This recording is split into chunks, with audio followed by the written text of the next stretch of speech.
Yay. Hello, Galaxy and beyond. Welcome to this episode of the Thursday Exchange. Hi, Hudson Valley. Yeah, and the Catskills and New York City and the world beyond.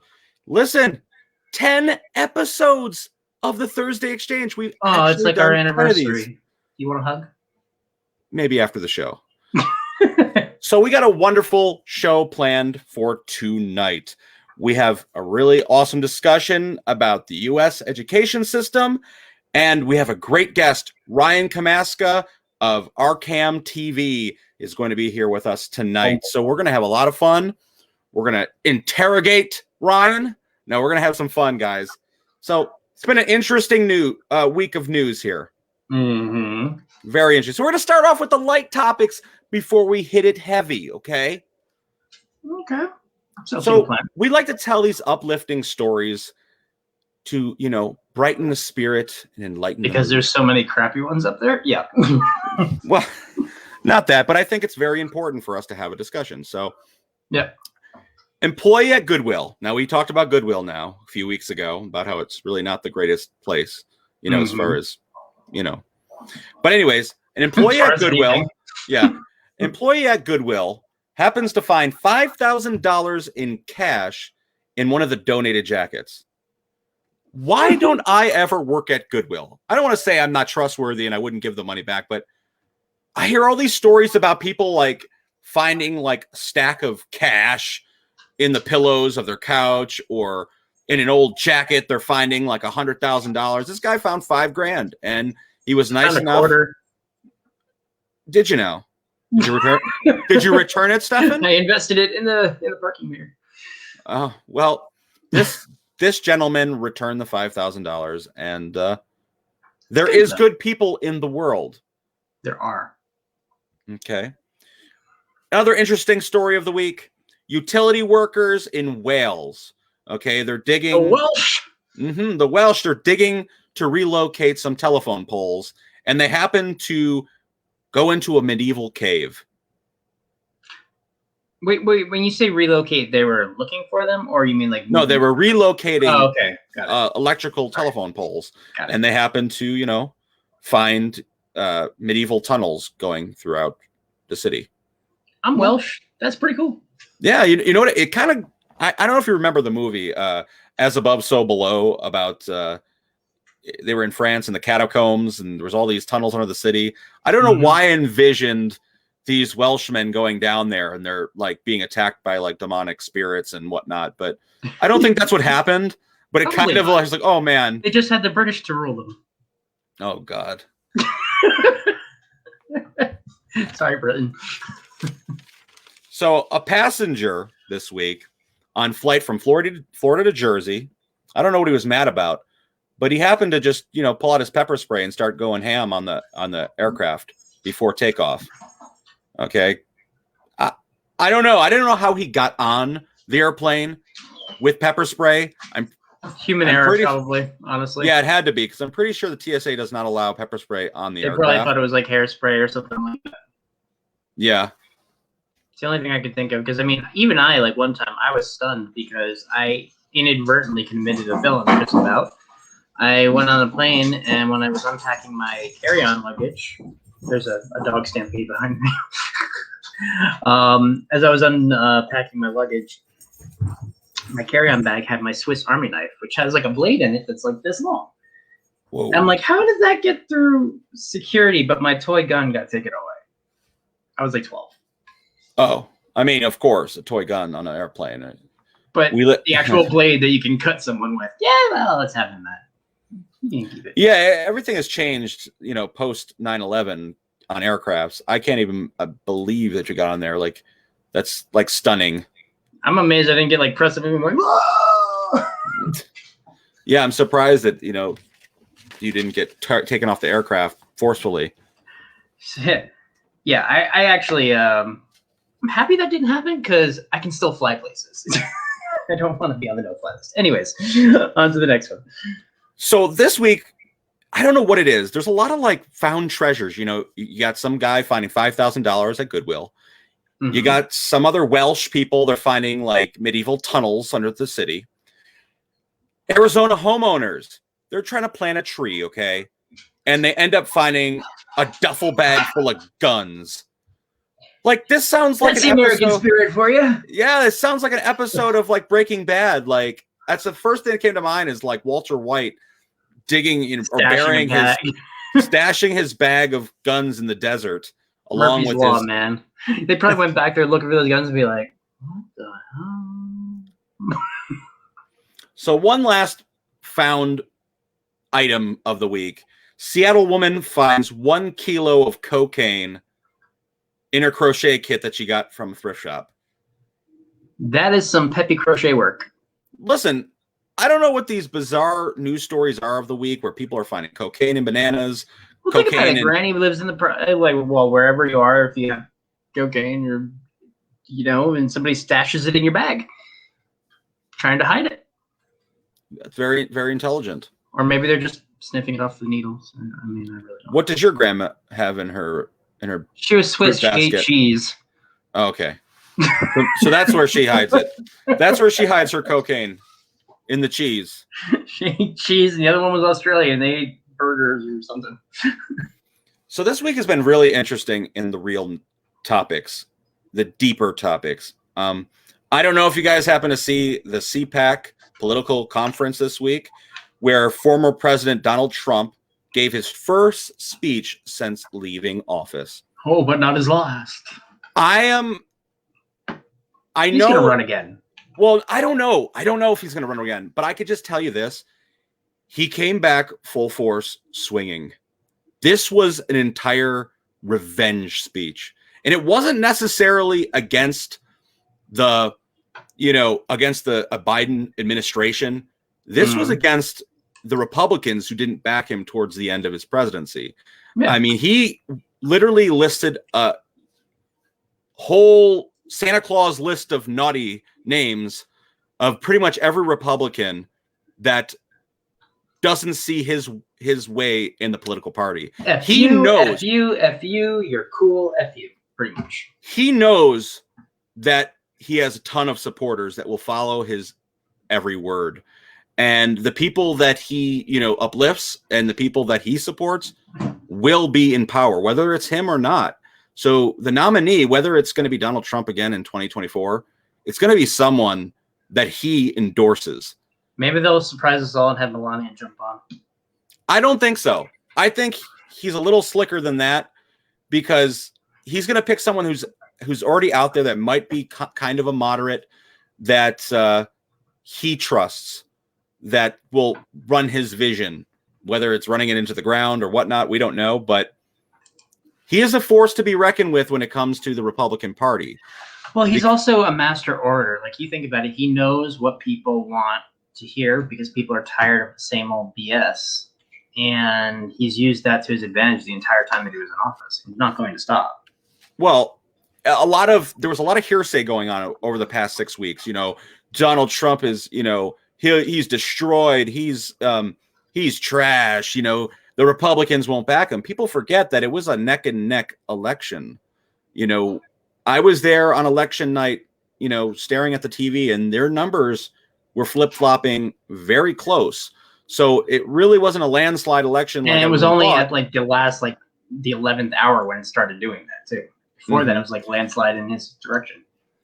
There was a lot going on. So he basically told the crowd at CPAC that I am not running under a third party. So he nipped that speculation in the bud. I am not creating another party because everyone was saying he's creating a Patriot Party or whatever. He said, I'm not doing that. I'm a Republican. The hell he is. And I'm a Republican. And basically he was saying is I'm a Republican and I'm the new voice of the Republican Party. And if you claim to be Republican, you either go my way or you're obsolete. So he was saying a lot of really and I hate to say it, he's probably going to pull a lot of it off because he's got a lot of people who are pissed off who support him tooth and nail. I mean, he really went at Mitt Romney and Liz Cheney. He was going all out there. I mean, he did hit the Biden administration, basically said in 6 weeks, you seem to undo 4 years of work and success. You killed thousands of jobs with the pipeline and, You're already bombing Syria. Yeah, what's it about? Like the moment you get in office, you have to start another war. Is that like the new tradition? Like I don't get it. It's yeah. Not to get too political. Like I would say, not to get too political. It's just saying, what he was doing at the CPAC convention because he's trying to rile up. And the thing that still gets to me, and I think is still wild, is he's still talking the conspiracies of the election. When he got in front of the audience at CPAC, he literally said, I don't know what I'm going to do. Maybe I'll win for a third time. He actually said that. He's not going to let it go. He shitting you. He says, maybe if I feel up to it, I'll win for a third time. We'll see. Let me guess. They all went nuts. They went nuts. So when I say that this was, a very big moment, for him, he's starting his campaign for whether it's himself or whether it's for a new candidate very early. Yes. There's so many conspiracies out there. He's going to be a thorn in the side for Biden the entire freaking time that he's been there, that he is there. People have created so many conspiracies online where they're literally saying he's going to run for like Senate or something in 2 years. I've heard people say that he's going to like try to take over the entire like Republican Party and be like the Speaker of the House kind of thing. Exactly. He was going to become the Speaker of the House, and then Biden would get, impeached, and he would become president. Like, there's just such wild conspiracies. We'll see what happens in politics, guys. Is it really wild compared to the stuff that they believed a month or two ago? I mean, who knows where we're going? I don't understand how we've gone from being one of like the most advanced times technologically and intellectually in our history, arguably with the help of computers, a lot of it, but still we've gotten pretty smart over time. Yet we're now starting to go back to beliefs that have been around for hundreds of years that are clearly not true. Like I don't get, like, what are they smoking? I don't know, but I mean, we don't know. We'll see. We're going to play this ride. I think it's going to be entertaining, because I always play the middle of the road because I do see the hypocrisy and the comedy of both sides. And we're going to get into that, more as we continue the news cycle here. I mean, Andrew Cuomo released his apology, for his sexual harassment claims. And he admits full-heartedly that he acted inappropriately. However, his apology to many seemed very phony, staged. People are telling him, you're not going to win an Oscar or an Emmy with this one. Did he like try to pretend to cry? The whole 9 yards, can caboodle, I'm out here. It's the thing now. You get caught with your hand in the cookie jar. I mean, there's so many allegations coming out, with the whole Me Too movement. Everybody now is coming out. They're not afraid anymore because it's a good thing in a way. It is a good thing. I'm not against it. I'm not against, people doing sleazy things because of power, getting caught. For so many years, you had the Weinsteins, running the, entertainment industry, hiring actresses and producers. I still think that was a CIA job. I really do. And just getting away with whatever they wanted to get away with. And they had the power to do it. I mean, if you didn't listen, okay, well, you're no longer an A-list celebrity. You're no longer going to get the budget for the film you want. So. You're a commie red bastard. Just choose your enemy of the year. Mm-hmm. Very interesting. Yeah. So we're talking about the stimmy now, because we always do. So didn't get it. No, you didn't get the last one, but we're talking about the Biden years, okay? The times. This $1,400 stimulus that they're talking we're getting, 16 million Americans are tightened. They're tightening the income gap of eligibility that they will not receive. So now it went from 100, you had to make under what, $100,000 a year. Now it's 75. So if you make above $75,000 a year, Biden does not grant you the new stimulus. Now people are saying, why does people over, $75,000 need a stimulus? Well, that's a good question. It's the thing is fair enough. It's fair enough, but if we're going to hold these politicians accountable, let's go back a few months. Not that many months. Let's just go back 2 months. Okay. when he was shouting. He was out there shouting on the campaign, or actually after he won the election, $2,000 check, $2,000 checks will go out the door immediately if Democrats win Georgia. Abracadabra. This is what Biden said, okay? Biden's own parties, Democrats in his own party, are criticizing Biden for not being generous enough now. They're looking at the Trump years and they're saying, listen, the Trump administration was more generous. You know, they gave the people up to $1,800 in 2 different stimulus packages to the people. We're giving $1,400, and now you're cutting who's going to get it. So they're kind of frustrated with that. And it's interesting to see how the party is reacting to this, because I think if like you said, holding accountable, if you're going to be a politician and you're going to make these broad sweeping statements in order to get elected, which is largely what it is for, or to distract us from something else, and you don't follow through with them, I think that's not much different than being a fraud. Well, ta-da. That's what it really is. You're frauding people. Yeah, we let them do it over and over. For their votes. And the sad reality is this isn't the first thing promised that he's kind of said, ta-da, we're not doing that, people. I mean, we're talking about, you know. Trump did the exact same thing when he went into office, though. Like the amount of vetoes that he put in and executive orders, it's just going to be a continuing trend. Well, we're talking about 6 weeks into this administration, and these are major topics within that seemed like these were going to be like hot topics of his presidency, like education forgiveness, which is very important on tonight's discussion. I wish they would get on that. That's not going to happen. You know, according to Biden, within the first couple days in office, he says that's not going to happen. You know, we are not, and he was pledging $50,000 student forgiveness. That isn't happening. Now it's down to $10,000. By the time this actually happens, it won't happen. It'll be like a $1,200 check. Oh, well, according to Biden, the $2,000 check that went down from $2,000 to $1,600. By the time we get it, okay, it might be $1,600. But he also promised this is one of a few checks going out, direct payments to the American people. I have a hard time believing that there will be more than this check, especially how difficult this check seems to go through. I didn't even bother applying for the PPP program this year, even though I technically qualified both times around, because the first time it was just a joke. Like, you have people like Harvard getting payouts of billions, and then you have people like sole entrepreneurs or solopreneurs like us who get nothing. So it's like, why am I going to fill out the application again? So I might still try it, but I'll be surprised if I get anything back from it, though. It doesn't hurt. It doesn't really hurt to try. No, that's true. That is true. That's the main thing. Just like our last week's discussion, we said just do it. Try and shoot for the stars, as many things you can get your hand involved in before you discredit anything. Yeah, this is true. So we are in March, and it is Women's History Month. And just like last month we did Black History, this is Women's History Month. And, you know, shout out to all your sisters, your mothers, your grandmothers, female power.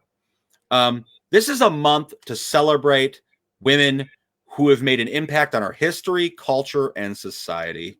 So many women have fought over the years to have equal rights. You know, the women's suffrage movement trying to get their right to vote. We now have women running for president. We have a female vice president. Even in the past 10 years, the amount of and I think this is a great thing, but like the amount of women that are in office in this country has increased dramatically, which I think is actually a really good thing, because leaving out half of your population just doesn't seem like a smart move. I think it's extremely important. You know how far women have come in this country, and I'm not speaking like I love women. You know, I wouldn't be here without a woman. But I'm saying, like, it's really crazy when you think about, what is it? A little more than 100 years ago, 1919, women had the right to vote for the very first time. They fought for decades for that right.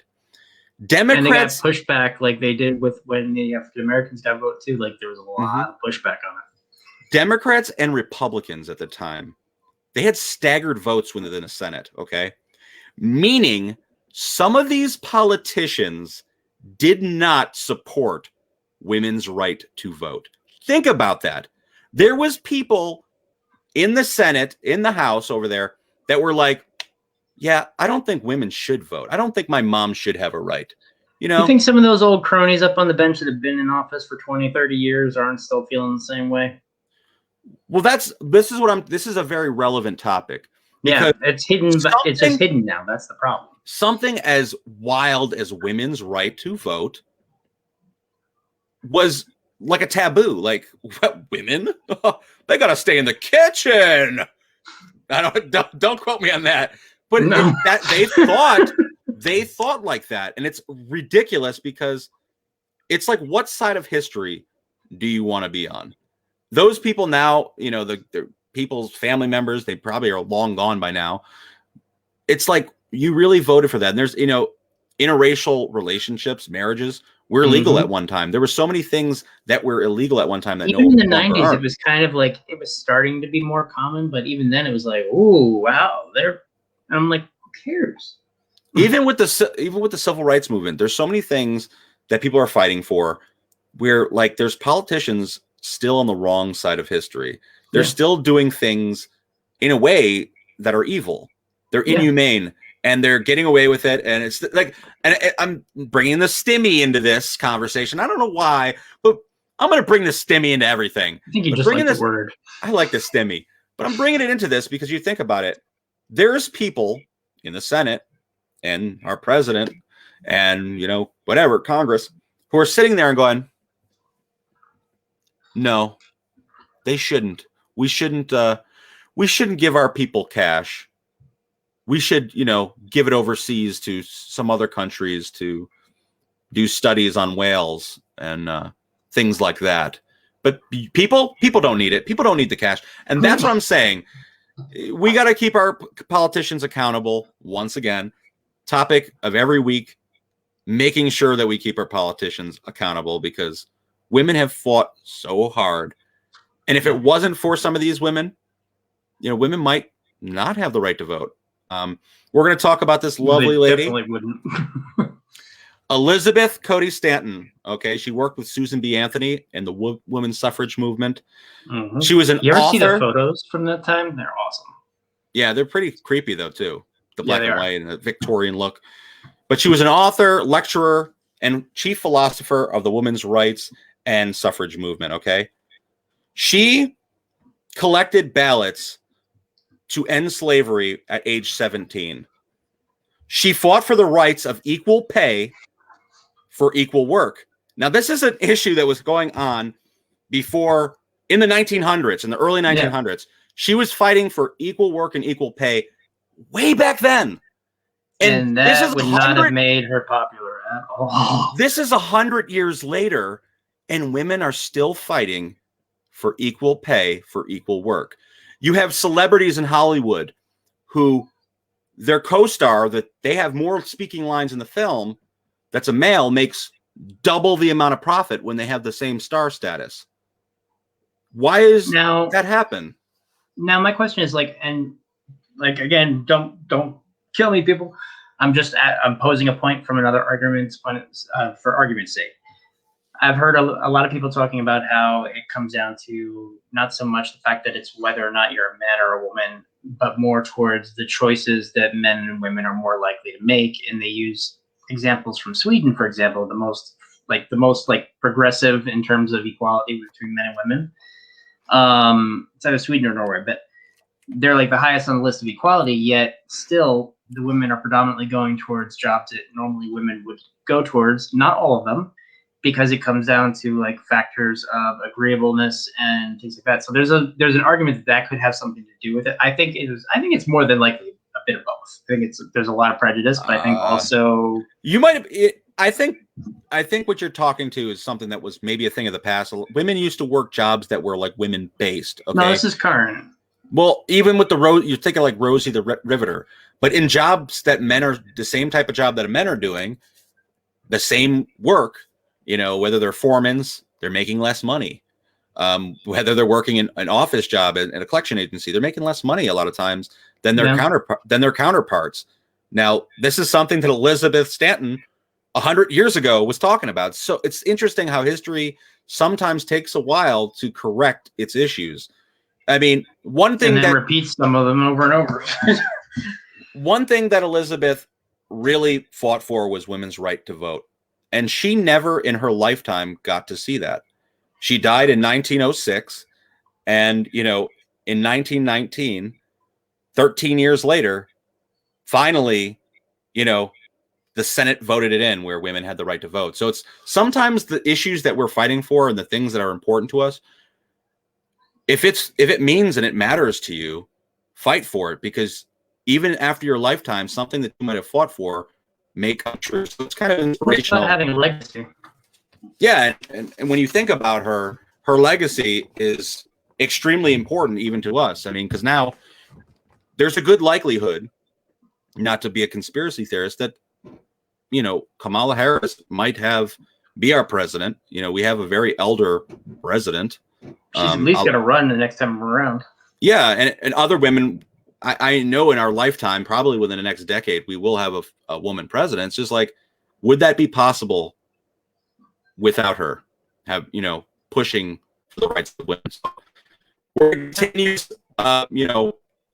segment about, Women's History Month throughout the month of March. And we're really excited to do it. But yeah, hope you guys enjoyed it. So the U.S.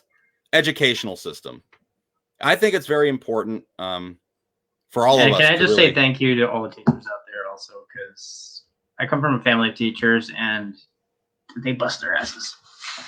Yeah. It's one of those jobs that if you don't have, like, if you're not passionate about children and learning and teaching, it can't possibly be for you, because many times they're underpaid, overworked, and they are kind of molding children for the newest. I mean, they're renting your kids for 8 hours a day.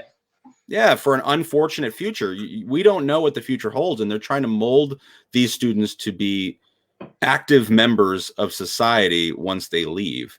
I mean, it's not always up to the teacher, of course, the parents and stuff, but the U.S. educational system, they pretty much have you for a good 12 years. From the age of 5 till 18, we're in school, K through 12.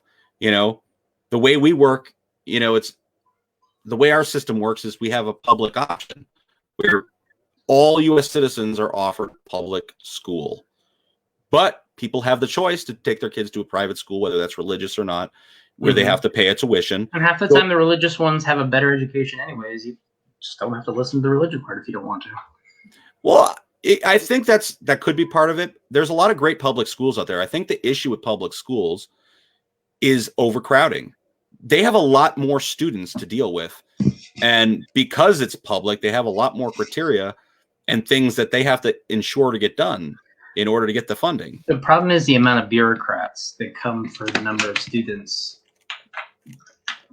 Money gets lost in the cracks along the way. Because, I know people who have worked in the city, if you're working in New York City, you're getting taxes from how many residents, from how many people there. There should be enough money to buy papers and crayons for your classroom. You shouldn't have to pay for that out of your own pocket as a teacher. Well, absolutely. I mean, I know a lot of mothers out there and fathers that, they're raising their kids, and they get a whole supply list in the beginning of the school year of things that they need to bring. And I remember when I went to school, not that many years ago, I didn't have to bring those things. It seems like they're bringing the school with them, because the funding of a lot of schools are getting cut so much that things like paper and crayons are like, oh, we don't provide that anymore. We just give you the education. Now, depending on your district that your kids go to, they might have it all. They might have tablets to hand out and whatever else. But when we're talking about inner city schools and places with less funding, kids really struggle, and they're getting, I don't want to say a more unfortunate educational experience. Well, they are. They are. They're kind of getting the hand-me-down, and that's you see, and that comes, a lot of it comes around to a lot of the issues that we've been dealing with all throughout, well, basically since the civil rights movement, but the way they resectioned cities and moved communities around and like basically lumped groups of people together to make almost like ghettos. And the placement of projects in those areas, like all of that contributed to this. So like there's a lot of like institutional problems that go into that. But they have had a system that not every state allows it, but I know in New Jersey they do it. They have charter schools a lot of times. My sister works at a charter school right now for North Star Academy, and the kids are all from inner city Newark. Literally, these are kids from neighborhoods where most of the time you don't expect them to succeed. And anybody who gets in, for the most part, does really well because of the way that they regiment it more like a European style, regimented, kind of very strict school, longer hours, less break time, more homework. Mm-hmm. But the product for it speaks for itself, and these kids get in by lottery. So they keep it as fair as possible, and you're able to at least take a small section of the center of one of those communities and give them a chance that they wouldn't have actually had before. So I think that's something they should do more of. Yeah, I mean, in other countries, like we don't fare well in a lot of different courses. I mean, we're falling behind in English, and we speak English. I mean, we're falling behind in math, reading, and science in many of these countries: Canada, Japan, Finland, Singapore. My best friend from high school was learning chemistry and physics in 6th grade. It's crazy. I mean, you don't teach us that until we're juniors in high school. Oh, exactly. I mean, in South Korea, students go to school 6 days a week. They're there from 9 a.m. to 6 p.m. They must learn 4 languages. Four. Okay. English, Japanese, Chinese, and Korean. You have to learn them. That's awesome, though. That's awesome, because think about how many more opportunities that provides you than just be like, I'm American. Yeah. You know, and I'm very patriotic and stuff, but when we see like how things are in other countries as far as they are here, I mean, we have a massive country, millions of people, you know, from all over the world. Well, from all over our country that have to take the, you know, be a part of our educational system. So, you know, sometimes it's not fair when we look at countries that are much smaller than us, but at the same time, they have less resources and they're still able to pull it off. So still crushing it. You know, if kids have too much freedom at the same time, like when I was a kid, I would never be like, oh yeah, 6-day work week, or, you know, school schedule. That would be terrible. But like, as I got older, I'm like, man, like imagine how much more prepared I would have been for the world had I had a little more structure through education. Yep. I don't know. I don't know if I want to go to school for 6 days, but I'm just saying it's an idea. I don't think necessarily 6 days, but I think maybe a little bit longer, because it's hard enough as it is, you know, nowadays, like being a parent in terms of affording daycare or anything like that. But like, if you don't put your kids in school, like that's another thing that people are now having to face on a daily basis because of the pandemic. But before that, like you could, if you had the funds, you could afford to bring your kids to a daycare. And, you know, people don't really think about how much that costs, but they could be like as much or more than a mortgage payment to send you to daycare. Well, and that's on top of all your other expenses that you already have. Right now, it's got to be so challenging for single parents. And, you know, we're in a pandemic and people are doing virtual learning from home. So now these people, these trained professionals, these teachers, these administration people, and these guidance counselors, all those titles now are kind of going to a mom and a dad, or whatever guardian you have to basically train you. Well, they are still doing with teacher learning. Yeah. Are they? They're doing that. It's not the same. No, it's not the same, but probably not the same. Do have if you put nearly amount of coverage. You put a student. I talk to a lot of people, and you know, they're finishing their schoolwork in a few hours, having the rest of the day off. You know, their PE class is them doing jumping jacks in the living room and some sit-ups. I mean, it's a challenging time, and I'm just saying a lot more workload is going on families now. I mean, it's a different experience, but I mean, certain people aren't real. They're more hands-on learners. Yeah. For example, if you sit me in front of a computer all day for online learning, and I've taken online courses, I dread online courses. Yes. I find the experience so much more complex because you got I'm so much finishing a more number of reading. them right now, and I just want to bang my head on the computer. It's tough. Online school is tough, and I'm shouting out to all the people that are participating in it right now, and all the students that are forced to do it.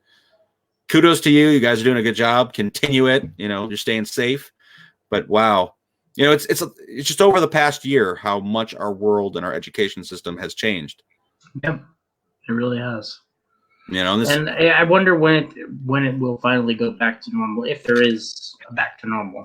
Like, it's very strange when you go to, like, I went to I volunteer with the YMCA sometimes, and we were going on a walkthrough because they're going to be doing like a video there to help promote it, and seeing how, like, and it's really smart how they did it, but like they divided up the tables with these four-way dividers of plexiglass, and like they have like these taped out squares on the floor. It's smart, and they haven't had any infections the entire time, and they've been open with over, I don't know, like close to 100 students. wow.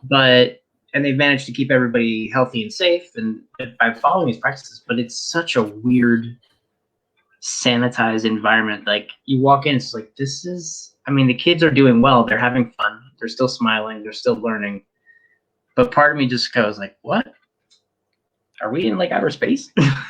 It's very strange to watch. It is gotta be strange because, like, to me, the most fun courses in school were the messy ones. Was like chemistry, you putting the chemicals together and seeing the explosion. Minus the stoichiometry. Yeah, or art class, mushing your hands in paint, or teamwork projects where you guys are working together. Remember when there was still a home ec class?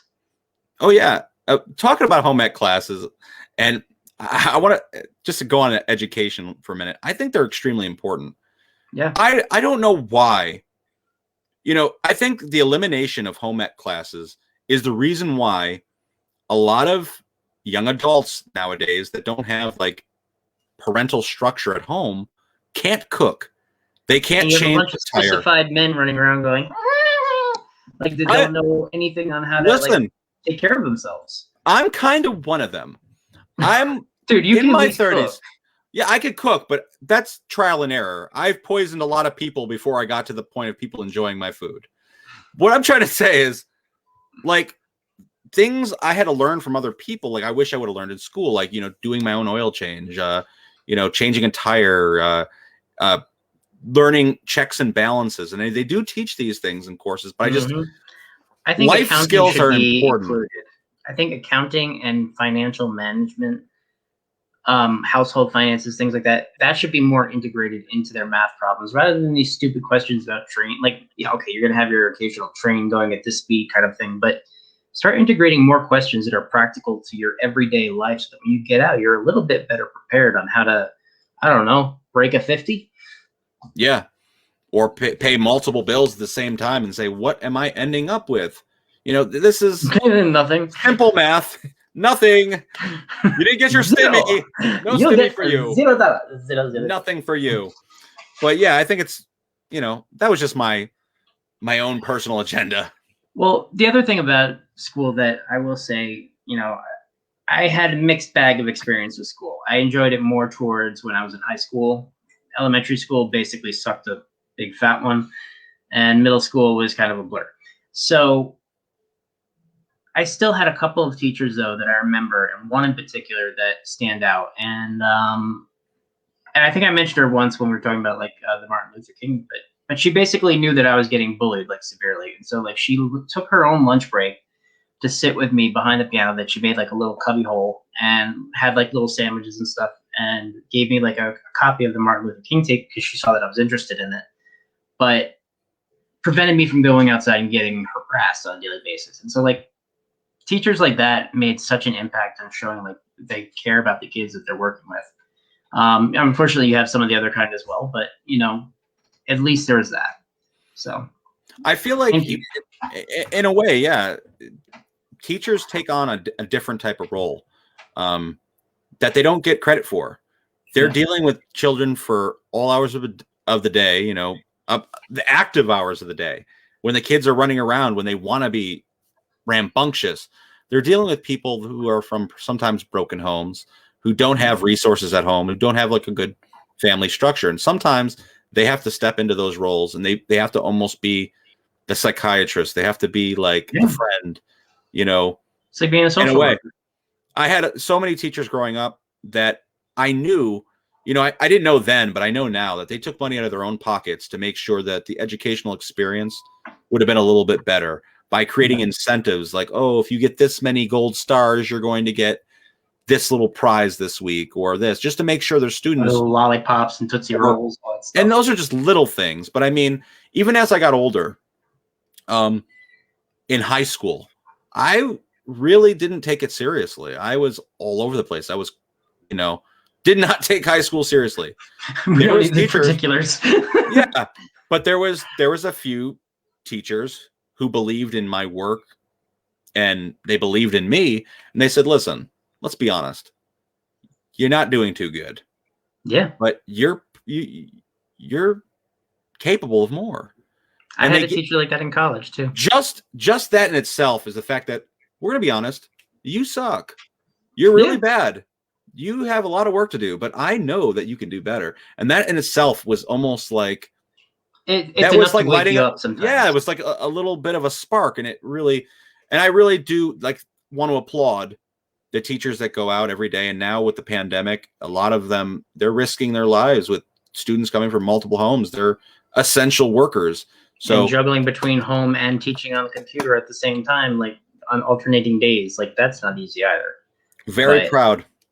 You know, you mentioned like how you had a teacher who basically like kind of write you on course. When I was in college, I got past maybe my 5th month of school, and I already started to have a kind of a suspicion that I wasn't cut out to be a chef, even though I was going to culinary school. And I failed literally the easiest class in the entire university. And even the teacher self-admitted, he's like, yeah, this is kind of like just, we got to teach it, but you know, this is the easy class. And he comes up and he's like, what's going on? You're not stupid. Why are you failing my class? That's next to impossible. What's happening? And by simply asking that and then asking a few more questions, he was able to get me a job in the photo studio on campus, which basically changed the whole course of what I do. Yeah. I mean, see, like those are like, you had really good experiences as far as that goes, but I had some shitty ones. when it comes to like, you know, post-education after high school, this is where my gripes really become. You know, towards your 11th and, you know, 12th grade in high school, they try to push students into deciding what their future is going to be at 17, 18 years old. And this is my biggest, well, it's terrifying because, you know, 17, 18 years old, you know, I guess we're adults now, you know, you can go in the military or whatever. But at the same time, you're making financial decisions at 17, 18 years old of what college you're going to go to and pay for maybe the next 30 years, 20 years, student loan debt. I had the financial maturity of a chimp at that age. Well, and that's the thing. When I first went to college, I changed my semester or changed my, what the heck am I trying to say? I changed my major 3 different times. So I really wasn't, you know, I changed it 3 times. I went in there with my mindset, I want to do this, then I want to do that. Oh, wait a minute. What if I do this? This will make more money. And then ultimately, I'm doing none of those things. I mean, I have the degree, but at the same time, you're asking someone so young to make these financial decisions that they're going to pay for the rest of their life. That's why it's really based truly on an old system. It doesn't work anymore. I truly do believe that like community colleges at least should be available to the public without the you know, the money that they're paying now. And a lot of people are going to say, listen, I paid my student loans and I want to say thank you for doing that, or I did this, congratulations. But you know, at the same time, there's people that literally they are 40, 50 years old still paying off their student loan debts, and that's kind of wild when they made it, you know, an 18, 17-year-old decision. Or when you get out of school, you have a 6-month grace period, and then all of a sudden, if you were even a day or two late, you have a company like Navient who buys your student loan debt from another bank who wanted to sell it so that they could make a return on it, because that's how they make their money, is selling debt. And now that company, if you're even a day late, they start like blowing up your phone from morning to night, like no less than 8 times a day. Mm-hmm. Thank you, Navient. This isn't a conversation of being irresponsible, but I'm just trying to say, like, how the system works out is it kind of push you to, you know, furthering your education, which is great. And I think this country really should value people who want to further their education, because don't we want to invest in our future doctors? And, you know, we have so many doctors that are coming from overseas, so many like prestigious people in power that are like foreign, as opposed to our own natural born citizens, because our education is so extremely expensive, and it is extremely expensive. Yes. It on the list of we are one of the highest in tuition costs in the civilized world. Our education just like our healthcare costs are the highest.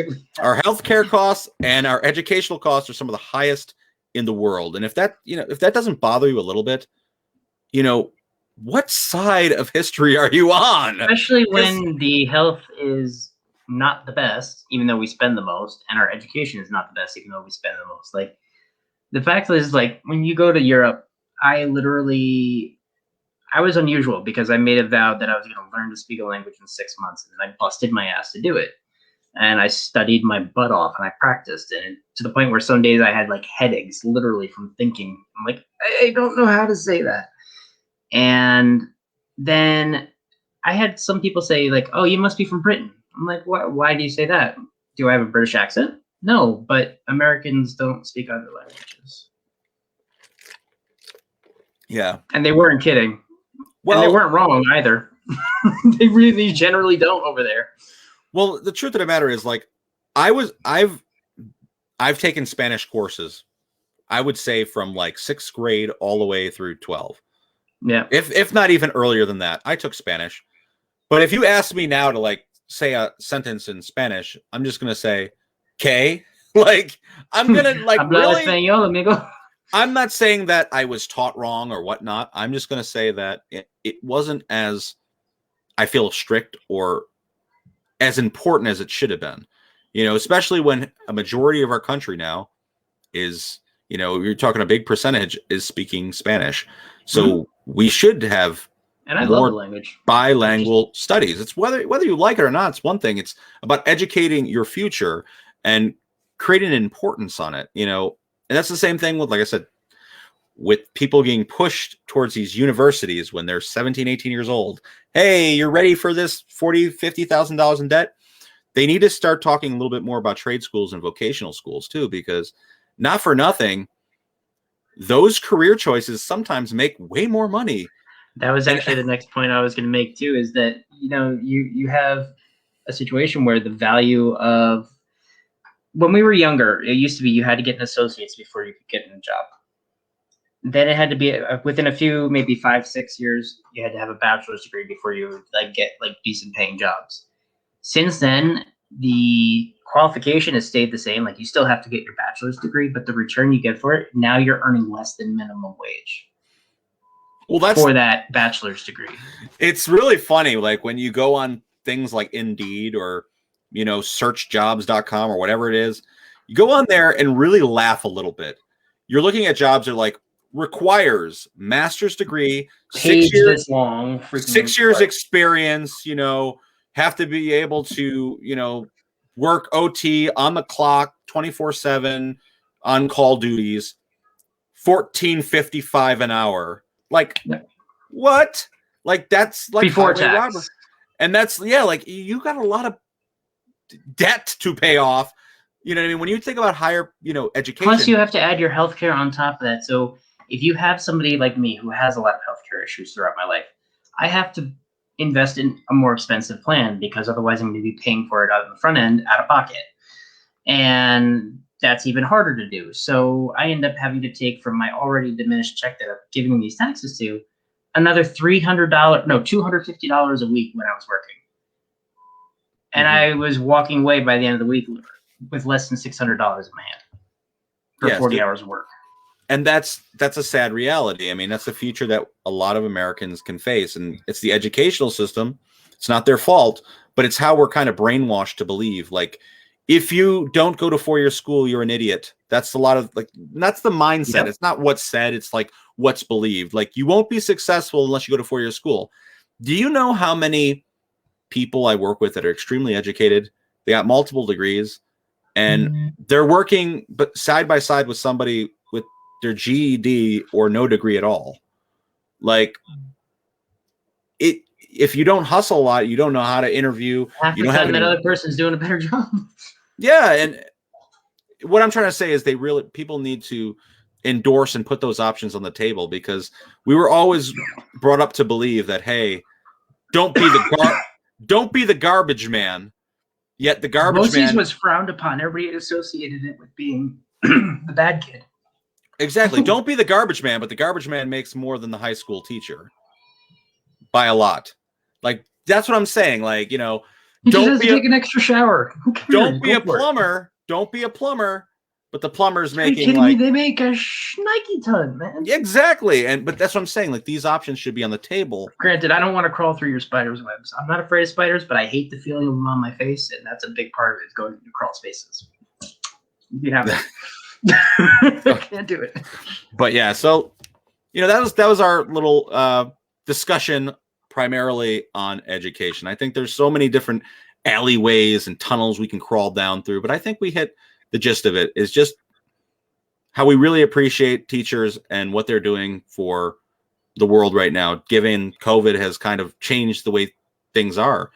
And even college, the college experience, like, one of the things that I feel like is a modern day tragedy with COVID is, like, when you saw last year graduation ceremonies. Oh, that killed me, dude. That killed me. You know, you're having graduations. I photograph graduations, man. You know, you're seeing graduations that are like empty and like virtual.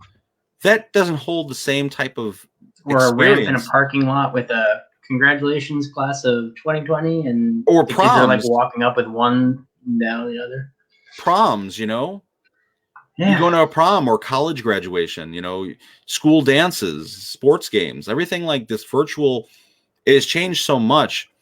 And, you know, I think we're going to come out on top of this. I think, you know, you're seeing a lot of people saying that the students are getting like higher GPAs now, because I guess their workload's a lot higher. There's not, I guess, all the distractions of when you're in class. Like, Dude, I did better when I was homeschooled for 2 years than I did when I was in public school. Mm-hmm. You know, there's, like I said, there's less distractions. You just have you and your work and your teacher. I mean, you see that cute girl in class, you're not passing her notes anymore. I mean, people don't pass notes anymore. They text. Pay attention to me. But we all remember those days, the passing notes and or just bullshitting. Professing your undying love at 4 years or fourth grade. There was this is a subtopic. There was a student and I, we like created a really ridiculous comic book in one of our chemistry classes where I would write these ridiculously dirty stories, and he would draw the pictures for the dirty stories and put them in the chemistry desk. And every day we wouldn't pay attention to what was going on. By the ending of that, you know, semester or whatever, it was like a whole book of like these filthy novelettes. And for whatever reason, the teacher happened to see him put it in the desk that day. You're the regular Marquis de Sade. So the teacher grabs it and he starts looking through it. And I'll never forget, even he had to laugh. But I was just like, you know what I mean? The high school days. But like, those are the type of teachers that you applaud because they gave us memories for years to come. We had one teacher that in Chapel Field, which is the private school. He was young. He was probably like in his like late 20s when he started there. And he was one of the adjuncts and teaching history. And we kept on screwing with him. So kids started bringing in water guns and squirting the chalkboard when he would turn his back. And so finally he turned around one day and whipped out two and he went, shot the entire room like Matrix. It was great. So listen, I don't want to hold Ryan up too much longer. So without further ado, we are going to have our special guest, Ryan Kamaska, host of rcam.tv. He's an influencer and a public speaker, amongst many other things. We're going to have him join right about now. Well, hello. Hey, how are you, man? Nice to meet you. It's nice to meet you too. Thank you for having me on the show. Thank you for being a part of this. Where are you? I'm sorry, man. Go ahead. I'm in Monticello, like Southern California. Oh, so you're local. Okay. Yep. So how Yep, are you doing in indeed this I am. ever-changing world? I am doing good. I think I'm navigating through it, adjusting. I think most of us have probably gotten comfortable living in the new normal. Can't say I'm completely happy about it, but it is what it is, you know. And Yeah. just keep it on, keeping on. Yeah, we're trying to we were just having a discussion about, the education system and how it's affected everyone. Everything's virtual now. How is your show, Arkham.tv, really pulling out through this? Is it coming out on top because now everything's online, or is this something that you wanted to be more live, like a public speaking type thing, or in person? I would say not for me, not much has really changed. I think a lot of people, I think if anything, is probably a little bit more challenging right now, just because everybody is going live, everybody is making content. So Makes I their would say schedules very busy on the couch. yeah. I would say things are probably about the same. From when I first started, I started about 2 years ago. And man, I just been making content ever since. I just enjoy it. I'm one of these people that just love connecting and talking to other people and commenting on things going on in the world, be it politics, be it the social issues, life, religion, my faith. These are all things I love talking about and I'm really passionate about. That's a really important thing you were talking about before. You were saying how there's so many people now, like online, and it really is tough to like stand out. What do you do to make your way to the top? Yeah, like I know it's difficult for Stefan and I. We're like every week, like, what are we going to do? What are we going to talk about to really drive an audience? Like, how do you navigate this now with so many out there? I think just being, I don't know, people like authenticity.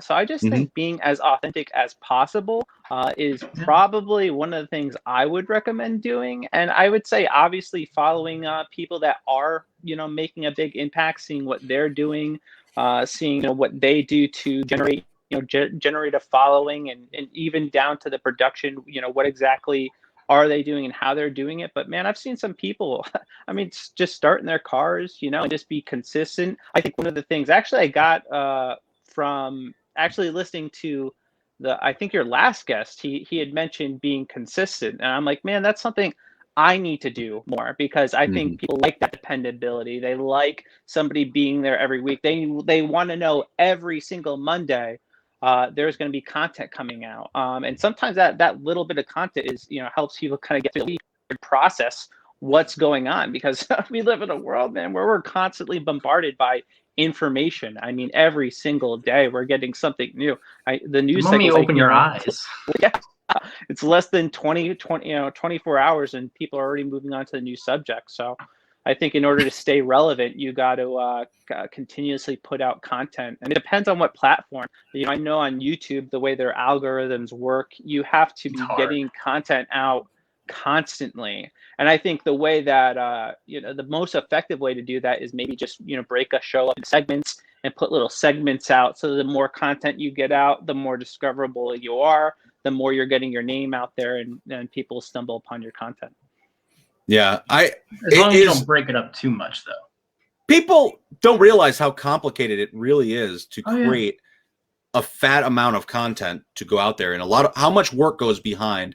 Like even a small show like this, you're running a show that roughly goes an hour and a half, 2 hours weekly.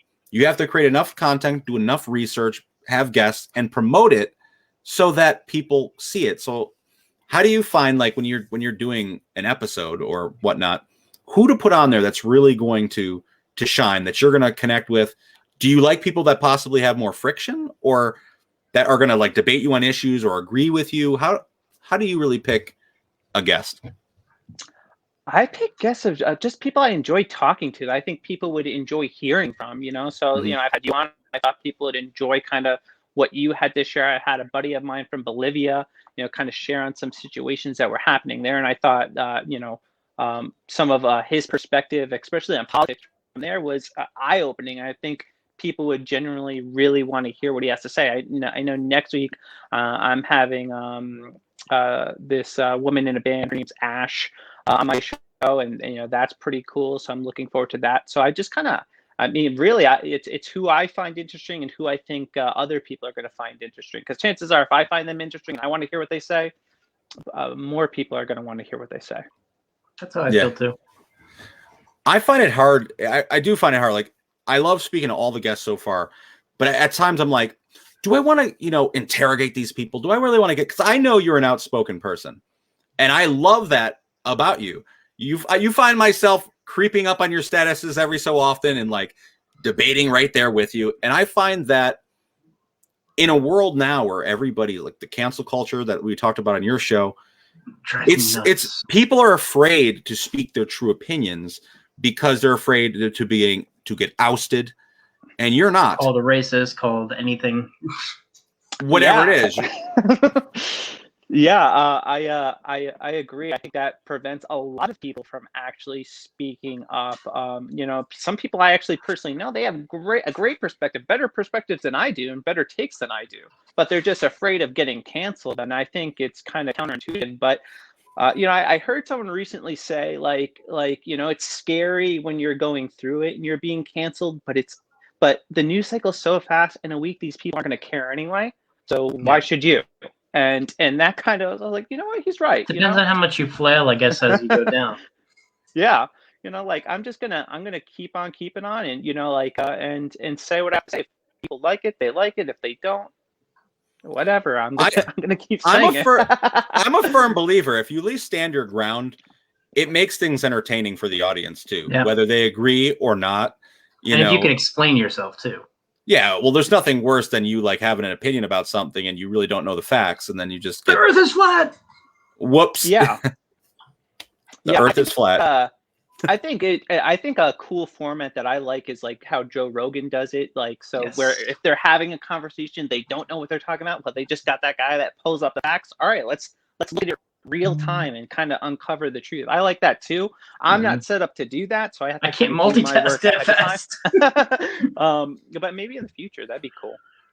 Yeah, if we had an assistant, that would be great. But to do that real time, I'm like, I have trouble looking at a sentence and saying something opposite than what's written. I'm like, that's why people, it's important to never say something that you don't know. Just don't talk about topics you don't know. And there's too much of that going on nowadays. People are I remember saying this in the beginning. I've been guilty of that. In the beginning of the pandemic, I was like, man, everybody on my friends list is a scientist. They're a politician.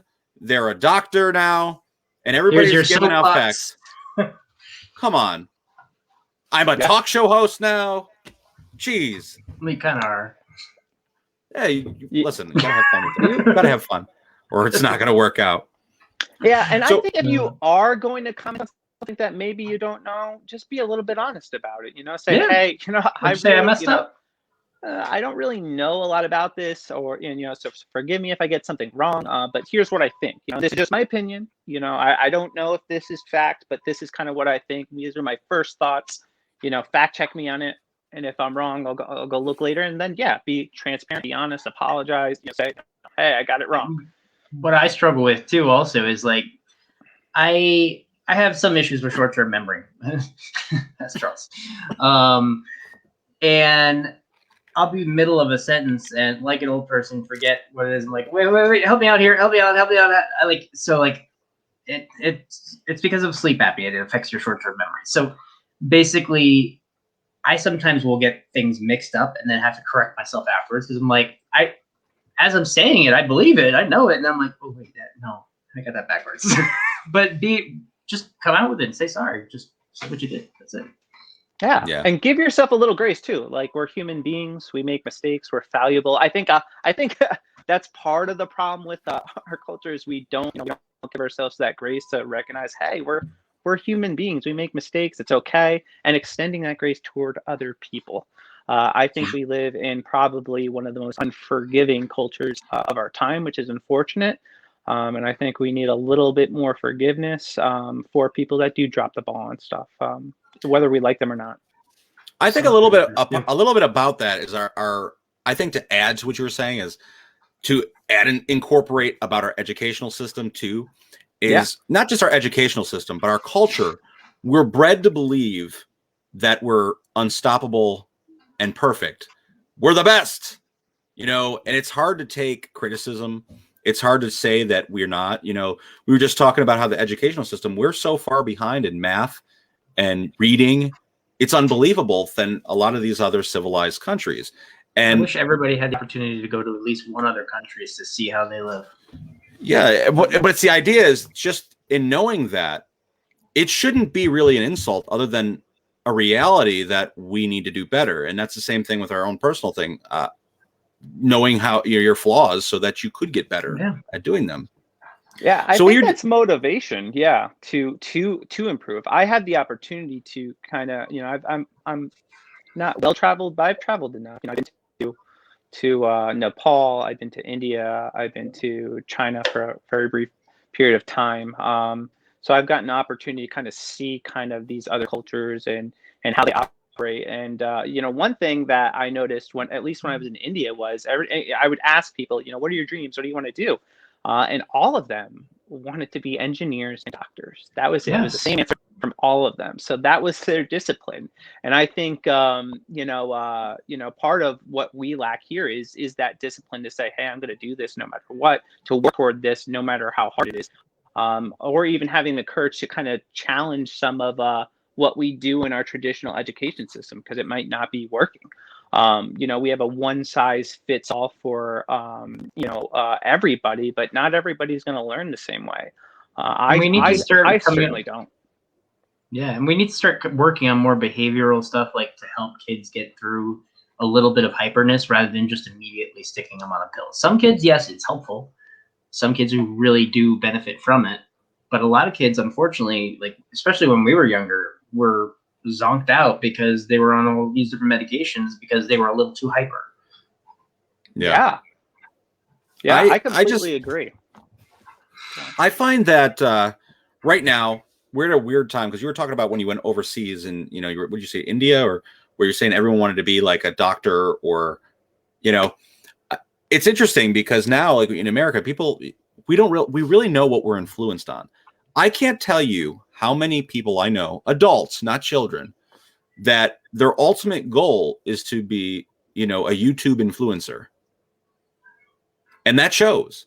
And I'm not saying these are bad goals, but I'm saying there's not a balance between like reality and like, you know, paying, you know, having a career and, you know, not hobbies, but a hobby that could become a career. But a lot of people now, they're focusing on stuff that is semi unattainable. And I'm the last person to ever doubt anyone. I'm a filmmaker and I have been doubted my whole life. But at the same time, like if I was just to be like, what do you do for a living? And I'm just going to tell you, I'm a filmmaker entirely. That would be a lie. And you got to have realistic dreams, goals, and aspirations. And, you know, the discipline, I do totally agree, is lacking. Yeah. Just I think too, people have a misconception too of people on YouTube. I think so, you know, something that made me laugh is actually I started calling myself an influencer because somebody called me an influencer, but they thought I was getting paid to do this. They actually thought I was getting money, being paid to do this and paid to pastor. Both things I do for free. I'm not getting paid for this. Nope. I wish. People think you can make a lot of money now on YouTube. You can if you're in that select group of people that has that much traffic. But just like with the Amazon, like you were saying with your book, like just the amount of returns you get on it is like not that much. I was just like it's really funny because I watched a few YouTube videos. Like we put the episodes on YouTube afterwards. Now we need to start sharing them and stuff like that, but they don't have many views because the views end up, you know, accumulating on Facebook. This isn't on YouTube yet. This is live on Facebook, which is great. But I've seen videos of YouTube influencers that have like, you know, almost 1 million views, and they'll say, you know, they'll show like what it all breaks down to. And they're like, yeah, that's $1. Like that's $1. Just like I have royalties on my book on Amazon. And after you're done paying everything, you know, people are like, wow, you sold like a couple hundred books. I'm like, yeah, I did. That was really fun. Yeah, I got like a $27 check. Like, whoa, I'm balling. I sold a few hundred books and I got $27. Like, you know, but you got a book at least. That's what I said. So you got to do it for what ultimately what I think the main thing is, you do it because you're passionate about it, Yeah. regardless of the money. That's why we It do wouldn't it. be worth doing all the work that you have to put into this kind of career if you're not passionate about it. Just like Yeah. there's no reason for it. What would you think your ultimate goal of Arkham TV is? I mean, ideally, of course, I would love to be recognized. I really do. I think I would love to be a prominent voice in the culture. But if I never was, that's not gonna break my heart, because I know that with the small little influence I have, I'm making a difference on people. I've had people come up to me that I didn't even know watch the show, say, like, what you've said really, inspired me. Really made me see this differently, and I really enjoyed what you put it. And that little bit was enough for me. I mean, it really, like, it made me realize, like, this is not a pointless thing. Like, I'm actually making an impact in the lives of people around me. And some people I know, and some people, there are dozens of people that I will never meet that watch this show. And I don't know how I'm going to influence them, but I do know that I want to do, at least if I'm going to get on here and make content, that I want to influence people for the better and make a difference in the best way possible. And the most powerful thing that I have, I'm not a very talented person. At least I don't think so. But I do think You might be that surprised. the most talented thing that I do have is my voice. And I love communicating. I love talking to people. And so, that's why I get up and I do this, is because I just want to make a difference in the lives of other people. My ultimate goal, my ultimate dream, one day I would like to make it in either the film industry or media, and write movies, much like you, on television shows. That would be a dream, but one day, Absolutely, that's awesome to have goals. And I just got to throw it in there. You got a smooth voice, Ryan. Real smooth voice. You could probably sell me anything. I could close my eyes. You just like read me a bedtime story and just say, hi everyone, I'm Ryan Kamaska here. No, you got a good voice. You got a really smooth voice.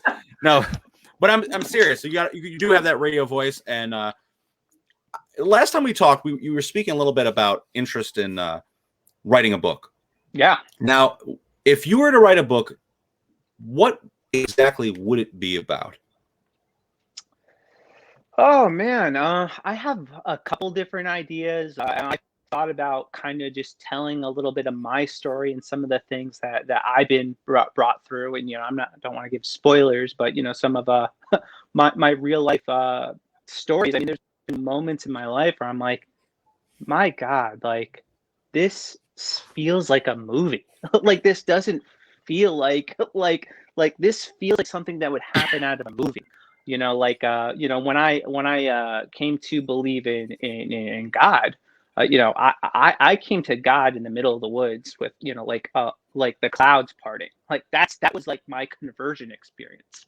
That's awesome. And it was moving and inspiring to me. But there's been periods in my life where just wild things have happened that I thought, man, like this stuff, is writing itself. I was when I was in India, man, I'm riding through a dark alley in the middle of the night, going to try to meet these people to pray for them, and thinking, my God, like, this is scary and this is insane and this is wild, but I'm here on this adventure doing this. And I think telling some of those stories would be really fun. I don't know if necessarily all of them would be autobiography or something, but taking pieces of those, inserting them into film and television, I think would be really cool in a book. I think that'd be awesome. That's amazing. It's really interesting, because I love when I hear storytellers or people or creatives like myself that they take pieces of their life, or just experiences in general that other people have had, and they turn them into art and to inspire others. Because you said you had this conversion experience, and it's really spiritual experience, and like, I've had many spiritual experiences in my life, but I always ultimately break them down into like an explainable reasoning. I don't want to say I'm a non-believer because I'm kind of a skeptic. I find myself to be spiritual, but I always have to break it down. Like if I see something, oh, that's just got to be, you know, my mind playing tricks on me because I'm tired, or, you know, how do you differentiate these type of experiences? I mean, it's the whole story between faith and like a believer and a non-believer. Like, how do you? So I think there are just so many, I don't know, it's just the, there's coincidences and then there's like a lot of them. Like there's so many that I've had in my own life where I'm like, there's just no way that this is a mistake or this is a coincidence. I mean, even coming down, like me. All right, for example, so when I was in Sullivan County Community College, I took the semester off to find God. So at this point, I believed he was real. I wanted to know him though. So I'm like, you know what? I'm gonna take the semester off and I'm gonna find God. I'd also been single for a while, but I'd lost interest in, finding the right one. And I was like, you know what, God, I'm all you. I want to find out who you are. And sure enough, I had met a girl and she started telling me about Jesus and she invited me to church and she was cute. So I decided to go and we connected and then I randomly met her brother while I was there. I didn't know it was her brother. And then I found out later it was. And that was just these small coincidences that just happened that led me to the right place at the right time for the right reason. I've just had so many of those that I can't just reduce it to randomness. Mm-hmm. So you believe it's like a form of destiny. Yeah. In a way. Yeah, I do. Yeah. See, like I think it might be a different circumstance for different people. I've had so many things happen, whether they made it in the book or not, that I feel like, man, like why would God do this? Or, people I work with, or, circumstances where horrible things happen to good people. It's like, why would God do this? Is this them bearing their cross in a way? Is this their spiritual journey? And that's the complexity, I guess. I'm sorry if this is a deeper conversation than most would have, but I always wondered that, like, I know we don't have the answers, but I mean, it's the challenge between why would God do this to good people? Horrible things. It's a legitimate question, and I think those are some of the most challenging questions that I think, me personally, I think the church has not done a traditionally good job in answering.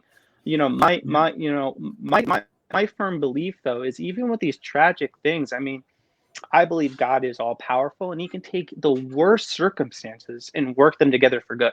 And no matter how awful it may seem, that's part of his power. From what I believe. And, I've seen him do that in my life. I mean, take really awful circumstances. Even me being in Sullivan County, that was birthed out of tragedy. My mother had a miscarriage, ended up suing the hospital. And that created an opportunity, though, for her to give me and my brothers a better life. But that came out of tragedy. A lot of this stuff that's happened in my life have come out of tragedy, but I believe that all these things have been put together for my good and the good of, other people. Even your story, man. I see your story. I read your story, and it's moving and it's inspiring, and to see how you could go through all these awful things and come out, man, producing content and using your voice to be a positive influence in the life of other people, and that story give people strength to kind of move through a difficult situation. I think that's inspiring. So yeah, it's bad, and we can't discount that, but those ugly things can be worked together for good. I think that's part of the reason I want to write. Thank you. At some point. Yeah, I mean that's amazing, Charles. I think you've been encouraging me a lot to write a book. I've had a lot of people encouraging me that because, like you said, we have all these collections of experiences that, if you look at them, like sometimes it's just like if you're willing to step outside your comfort zone, you're gonna run into some weird crap sometimes. and some funny ones and some tragic ones, and it just when you put them all together. I don't know how to put it together into a story yet that would be cohesive as a book, but it's definitely an aspiration. I think you should go for it because not for nothing. The same thing, Ryan. I think you should go for it. Right now, a lot of research is showing that, people are doing a lot of remakes. They're doing a lot of like retellings of stories. They're doing a lot of like spin-offs and in different type of 10 years envisionment of like whatever Seven Dwarfs or Disney movies.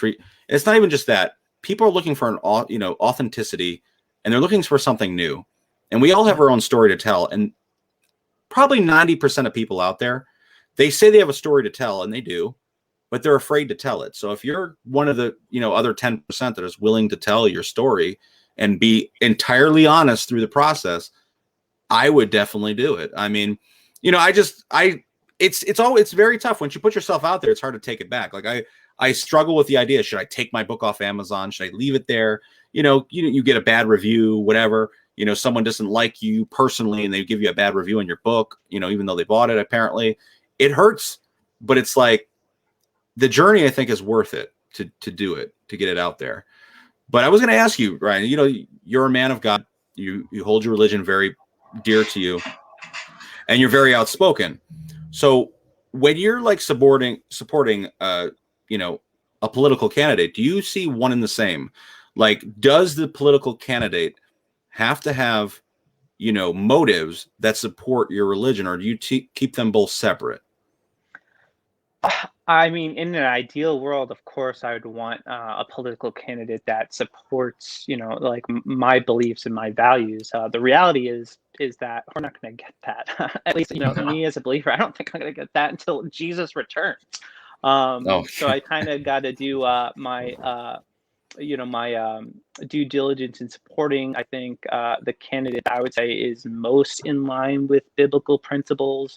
Again, though, I mean, even this, last election, we had Biden and then we had Trump, and both of them, in my opinion, are flawed, broken men. And you kind of just gotta pray and pick the one that's going to, I guess, best serve what you believe. And yeah, it's very difficult in today's political climate. I think too, part of this isn't a popular opinion I had, is that I think Christians, are not authentic ones. Because I do believe there's a lot of fake Christians. Yes. Probably overwhelming amounts.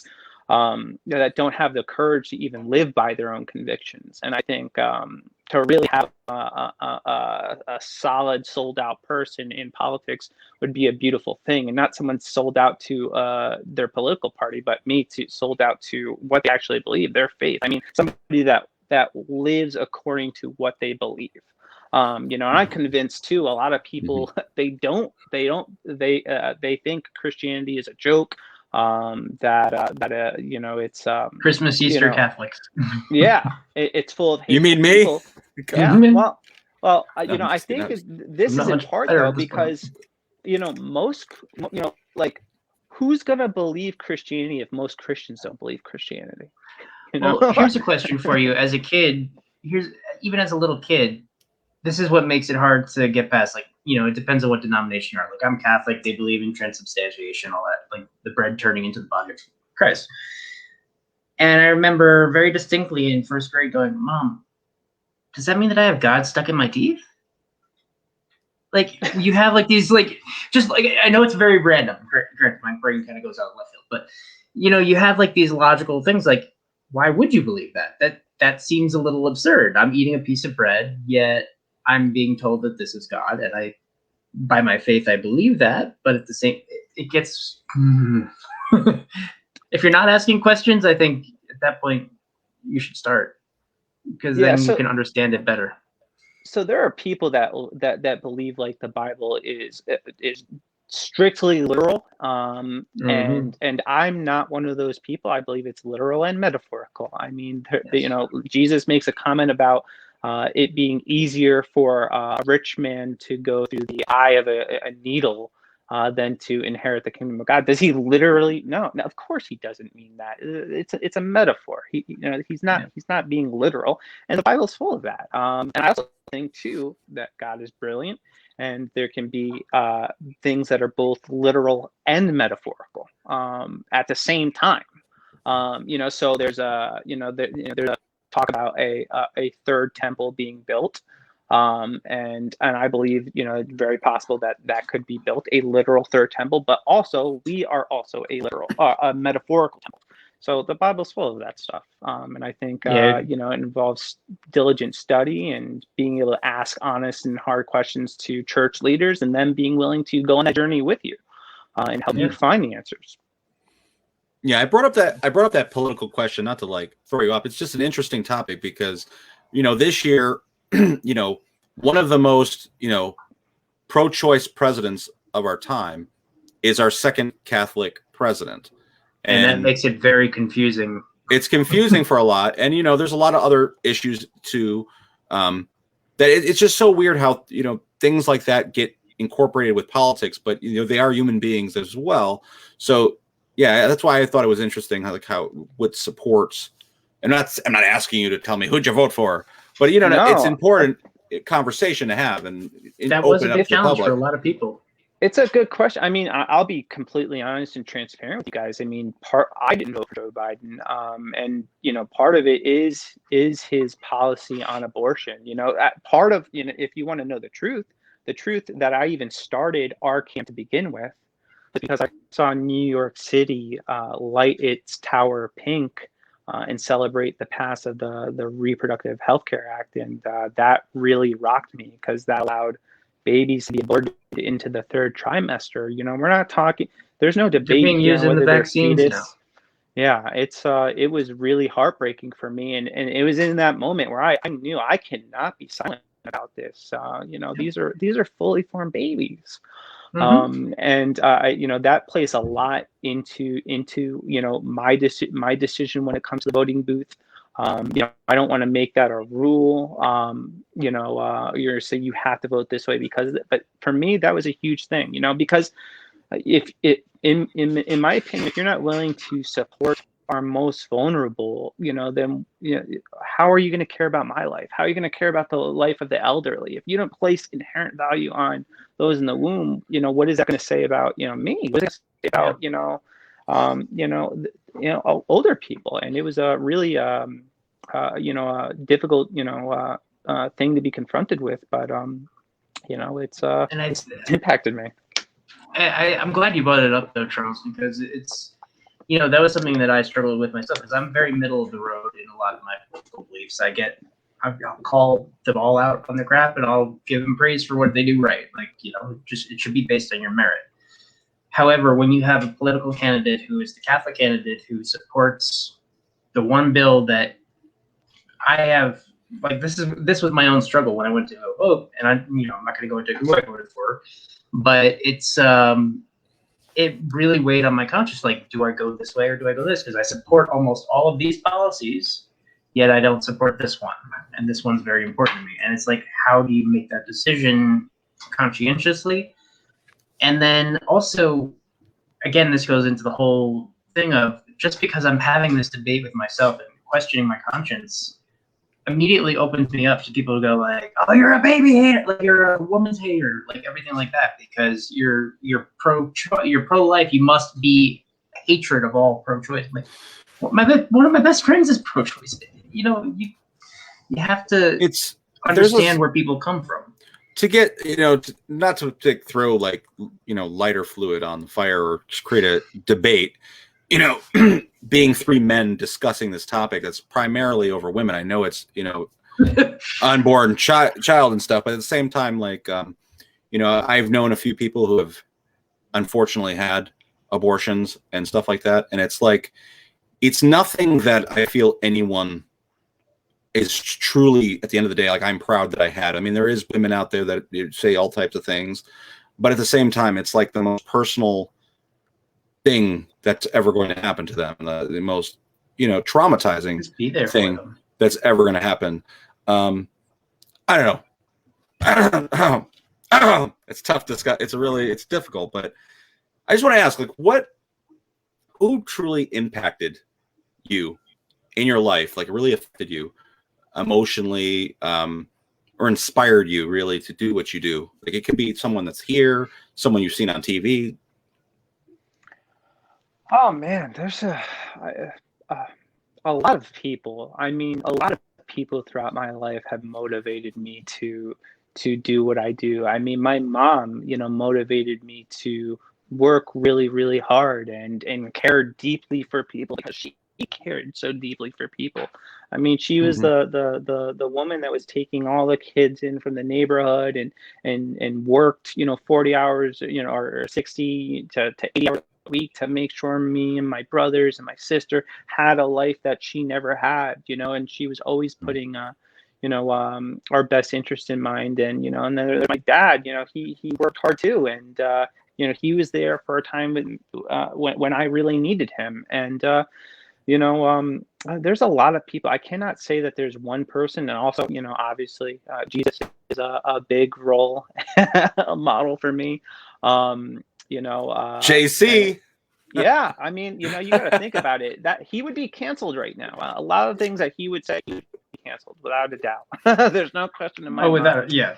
Yeah. Well, right now they're canceling Mr. Potato Head, right? Is it Mr. Are they really? Head?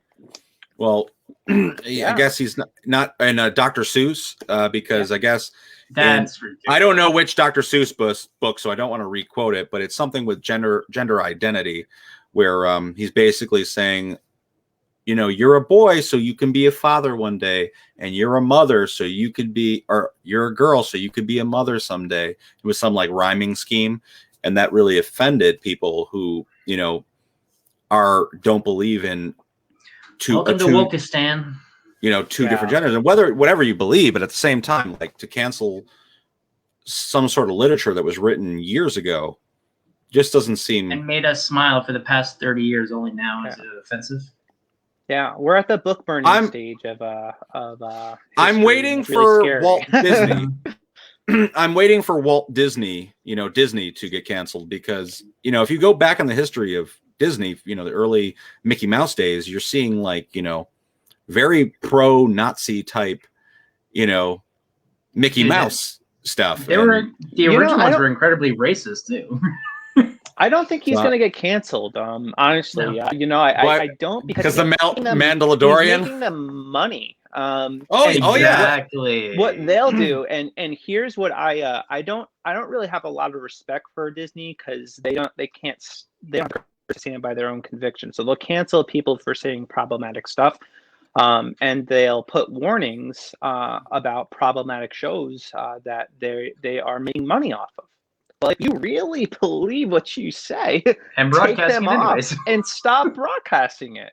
If you really be people of courage, be people that are willing to stand by your convictions and take it off instead of profiting off of it.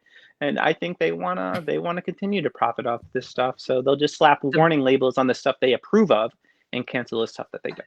The moment a corporation starts getting behind any social cause that's controversial, my eyebrows go up and go, "Ooh, what are we doing?" Yeah. Because then it's just a political campaign finance. That's it. Yeah. I think it's really funny that the one side that is claiming to be oppressed also though has the support of all these major corporations. It's a little weird, that all these like you're oppressed, but you have the backing and support of all these major corporations. Yeah, I don't think so. But we can't discount that there are things that need to be fixed. Like, I mean, you have cops on a regular basis who are great guys, and then you have other cops who on a regular basis have gotten by because of policies that were left in place that were meant to be harmful. So, you do have both realities simultaneously, and that's the hard thing to recognize. There is a reality in any job you work. There's people that abuse their jobs. Yeah. Now, I mean, you heard stories where people were put under on the medical table and were like molested and raped. You've heard stories of people that have worked with people with developmental disabilities who take advantage and abuse. You know, and this isn't any sort of justification. In every single field, there's people that need to speak up. Yeah. Not just police. Every field, people. I mean, there's videos of you know, elderly people in nursing homes getting beaten, and there's coworkers who knew this abuse was taking place. Yeah. So to me, you're both guilty. And then you also have the situation where some people realize it's a hot topic, make a false accusation because they know it's going to destroy you either way. Yeah. Well, I've seen that happen before too. And it depends on power and stature. I mean, right now, I mean, we're going to go back to the early topic of the night. We talked about Andrew Cuomo. Andrew Cuomo, you know, basically admitted to inappropriate behavior and, you know, sexual harassment. My bad.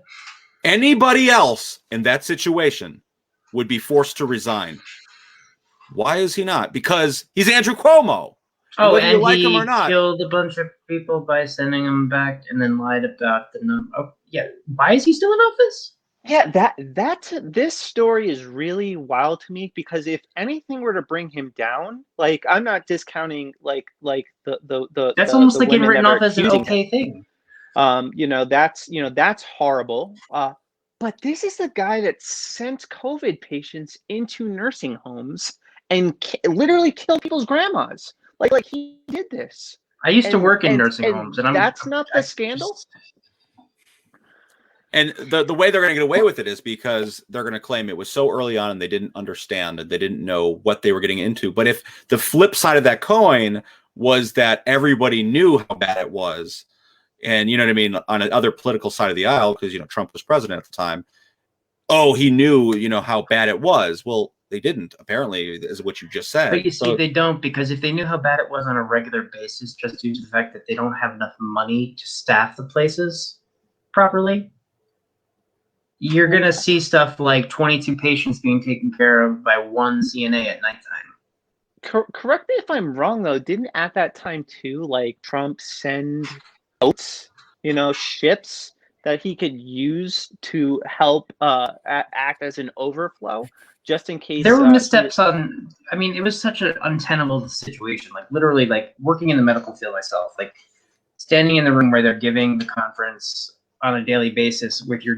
daily updates, and literally the policy that they put in place that morning get changed by the afternoon twice. So it's a hell of a situation to go through, but still, some things aren't okay. I just think going back on the whole idea is, like, even with the women who made these accusations, you can almost understand why they didn't.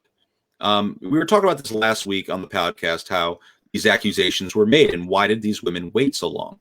Well, one of the things were his staff, you know, Cuomo's staffers, knew about his behavior. They forewarned the women.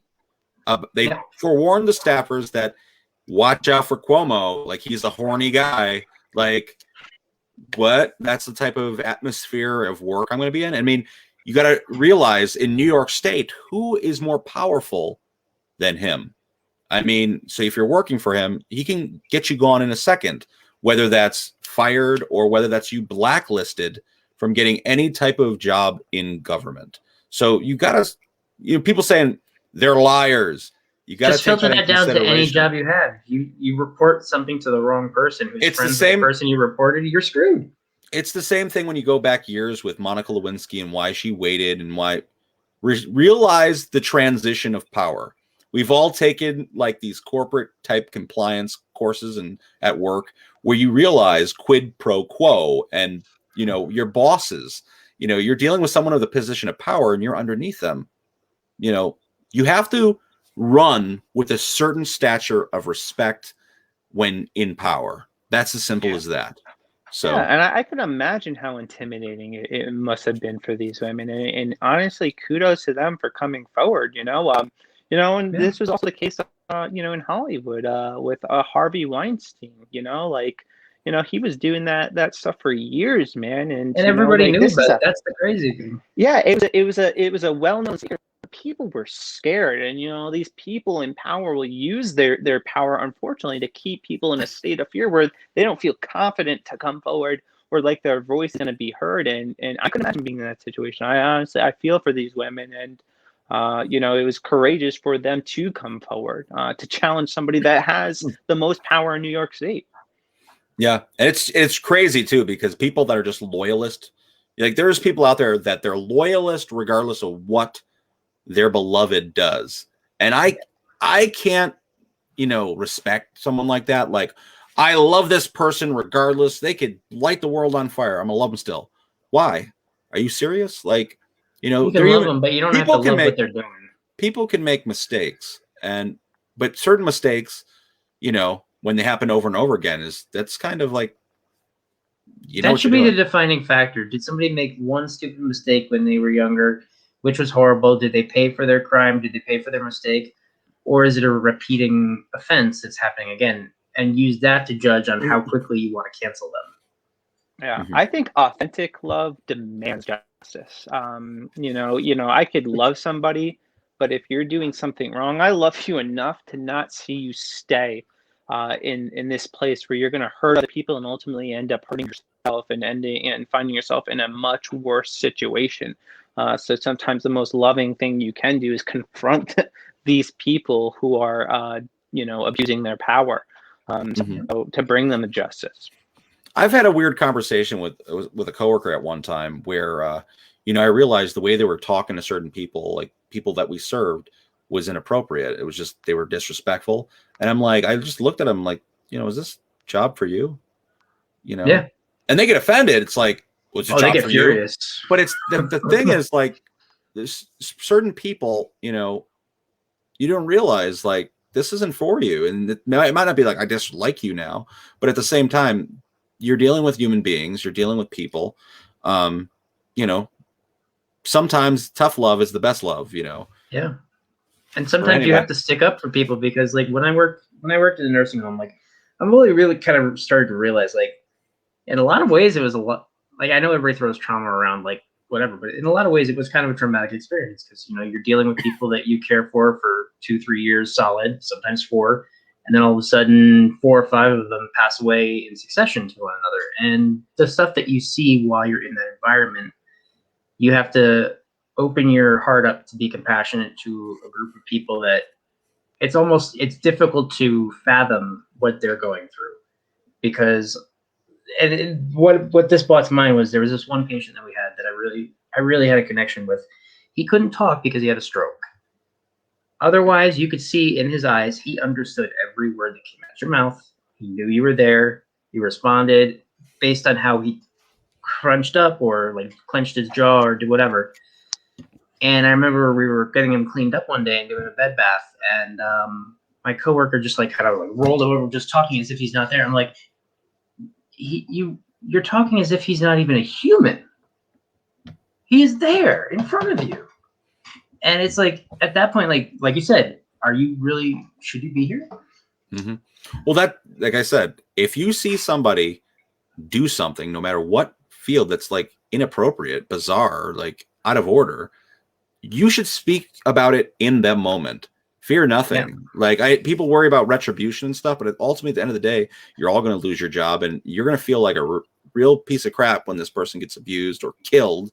You see in police there. I don't know anybody who agrees with, George Floyd getting murdered. No, I don't know anyone. And it's happened time and time again where police are using whatever it is, their power, and they're hurting people, and they're, primarily they're sweeping it under the rug. I mean, we've had how many cases with positions of power? Now we're going to talk about positions of power in the church, where children, whether they're in the church, and, even hear about, what you get people in the church getting molested for years. Kids in, they just had this big lawsuit won from, what is it? Not the Boys and Girls Club, what is it? Boy Scouts? Boy Scouts of America. They just had a big lawsuit because there was all these cases of, like, molestation and rape getting swept under the rug because they didn't want their image getting tainted. And all they had to do at the time was to throw the bad apples in the garbage. That's what they had to do. They had to point them out and distance themselves from the pedophiles. And instead they washed their hands. They washed their hands because they were afraid that these one or two people would hurt their image. And, you know, in the Vatican, all the way up to the Vatican, there was these, you know, these cover-ups and scandals. And like I said, it's like, I don't want to bring it up like just Cuomo, but in positions of power, people get away with murder. And it's what I say is bring it to the light immediately. And we wouldn't be having these crazy discussions.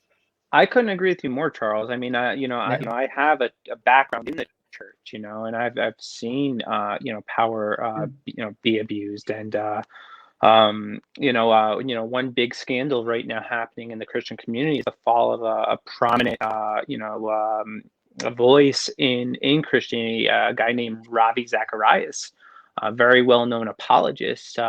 He died last year. Everyone was really grieved after the fact it came out that he was, going to massage parlors and sexually abusing these women. Apparently he'd been doing it for a long time, and that type of power needs to be checked. People need to be willing to step up and speak out, and call these people out regardless of and not be told by the higher ups to keep your mouth shut about it. Yeah.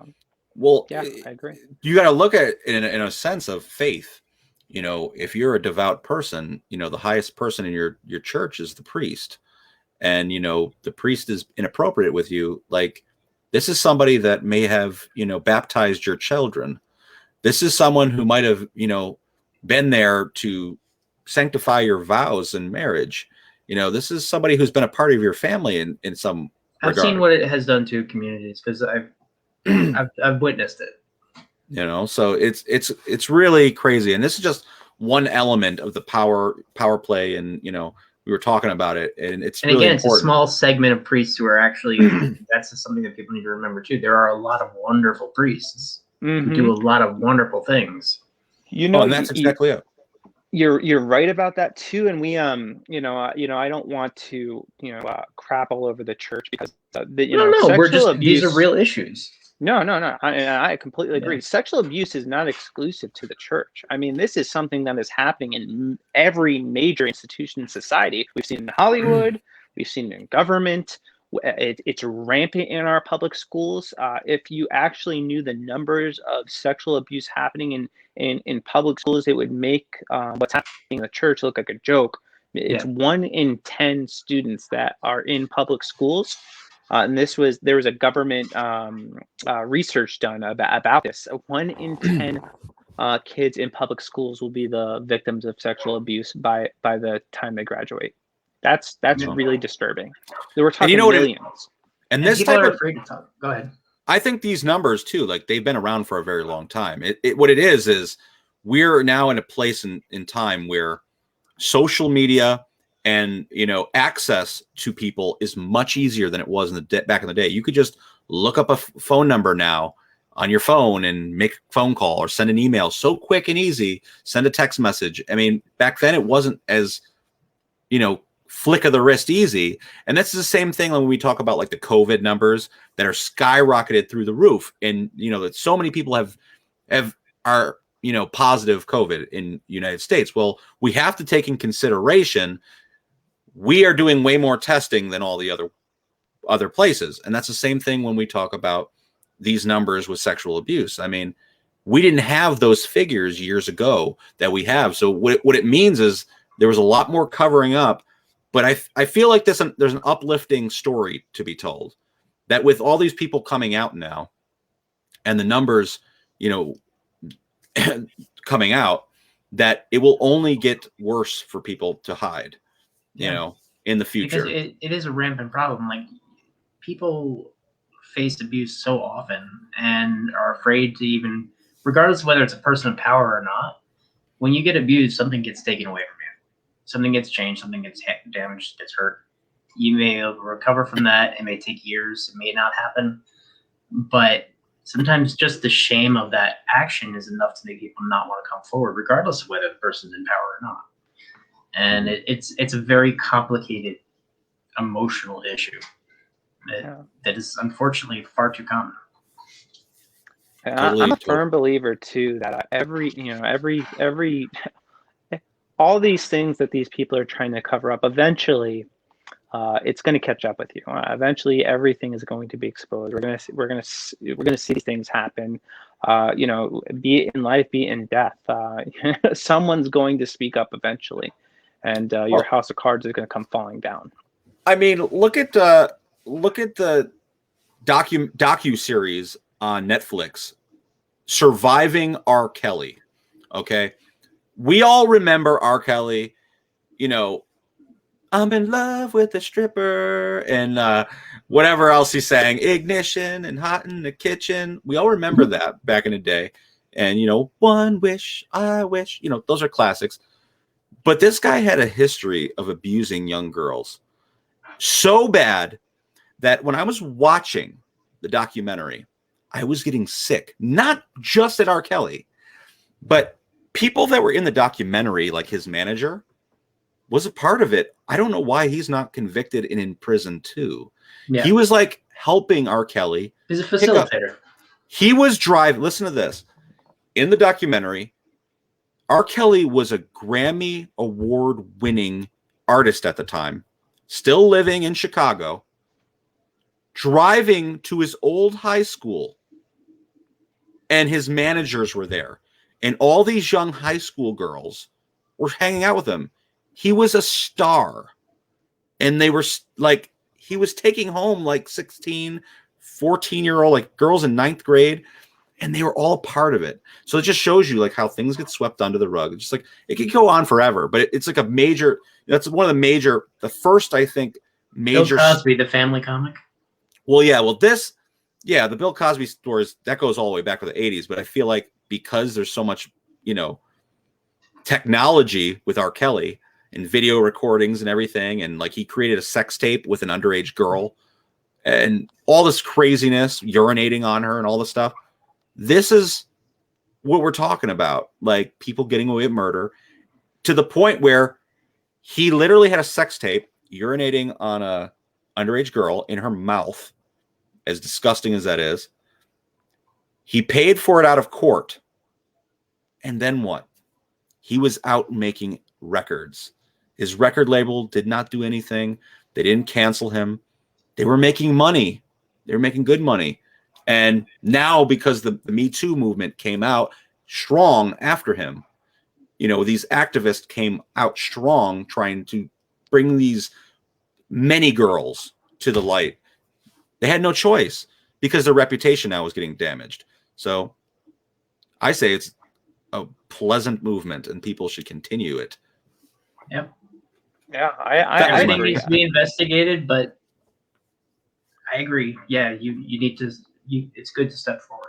I would say, I'm supportive of the Me Too movement with the caveat that we don't throw away due process. Because yes, can make we don't become like the French Revolution. Like, and we did it. Yeah, I believe evidence. And if the evidence points to that, try them, convict them to the full extent of the law. If it doesn't, then it does. Let the evidence talk. Yeah, not for nothing. Like we all talk about this too. Like prior to the November election, I know we're getting deeper and deeper. It's like a little tunnel rabbit hole we're crawling down. But before the election, I don't know if you guys remember, there was a woman who made basically sexual assault charges against Joe Biden, where she was in a locker room. Tara Reid. Yeah, right? Tara Reid. They made these really aggressive sexual. He forcefully put her hand down her pants and inserted his fingers in her and said something to her. We haven't heard anything about that at all. It's just kind of like, I don't know if it's the media or whatnot, but it's just kind of disappeared. I mean, we heard all about like Trump grabbing women by the vagina or saying that, But you see, what was interesting is right after he got out of office, there was like that 1 week there where he wasn't talking to anybody yet.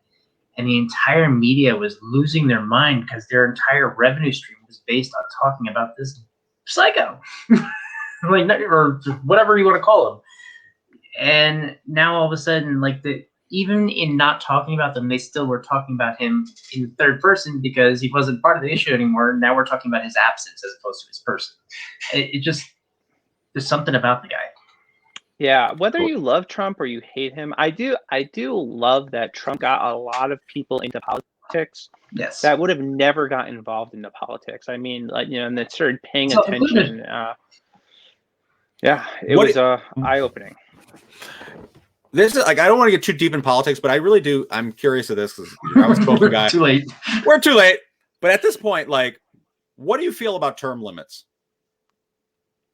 Make it For shorter. True belief Congress people? for Congress, yeah. Yeah, Senate, absolutely. yeah. I'm 100% in favor of term limits. I think, yeah, there comes a point where you need to give up the ghost, you know, and I also think that there should be age limits too. You know, I don't think, you know, 80-year-olds should be running for president. I don't think that's a good idea. Your cognitive abilities are just markedly less. Yes, absolutely. So yeah, I'm in favor of that. What I think it's really interesting because, like, some people, I guess they're late bloomers, but at the same time, I don't really feel like anyone in Congress is a late bloomer. They've been there for 30, 40 years. And when I say this, you know, a lot of people, they have their favorites, and there's a lot of probably people, you know, political lovers of these people I'm talking about. But at the same time, you know, they're out of touch with a lot of things that are going on currently. And like, if you've been a millionaire or you're making a few $100,000 for the last 30 years, you know, you're really comfortable. So when you're talking from the struggling, you know, blue collar workers, are you really talking to them anymore? Because that was like yesteryear. Were they ever really?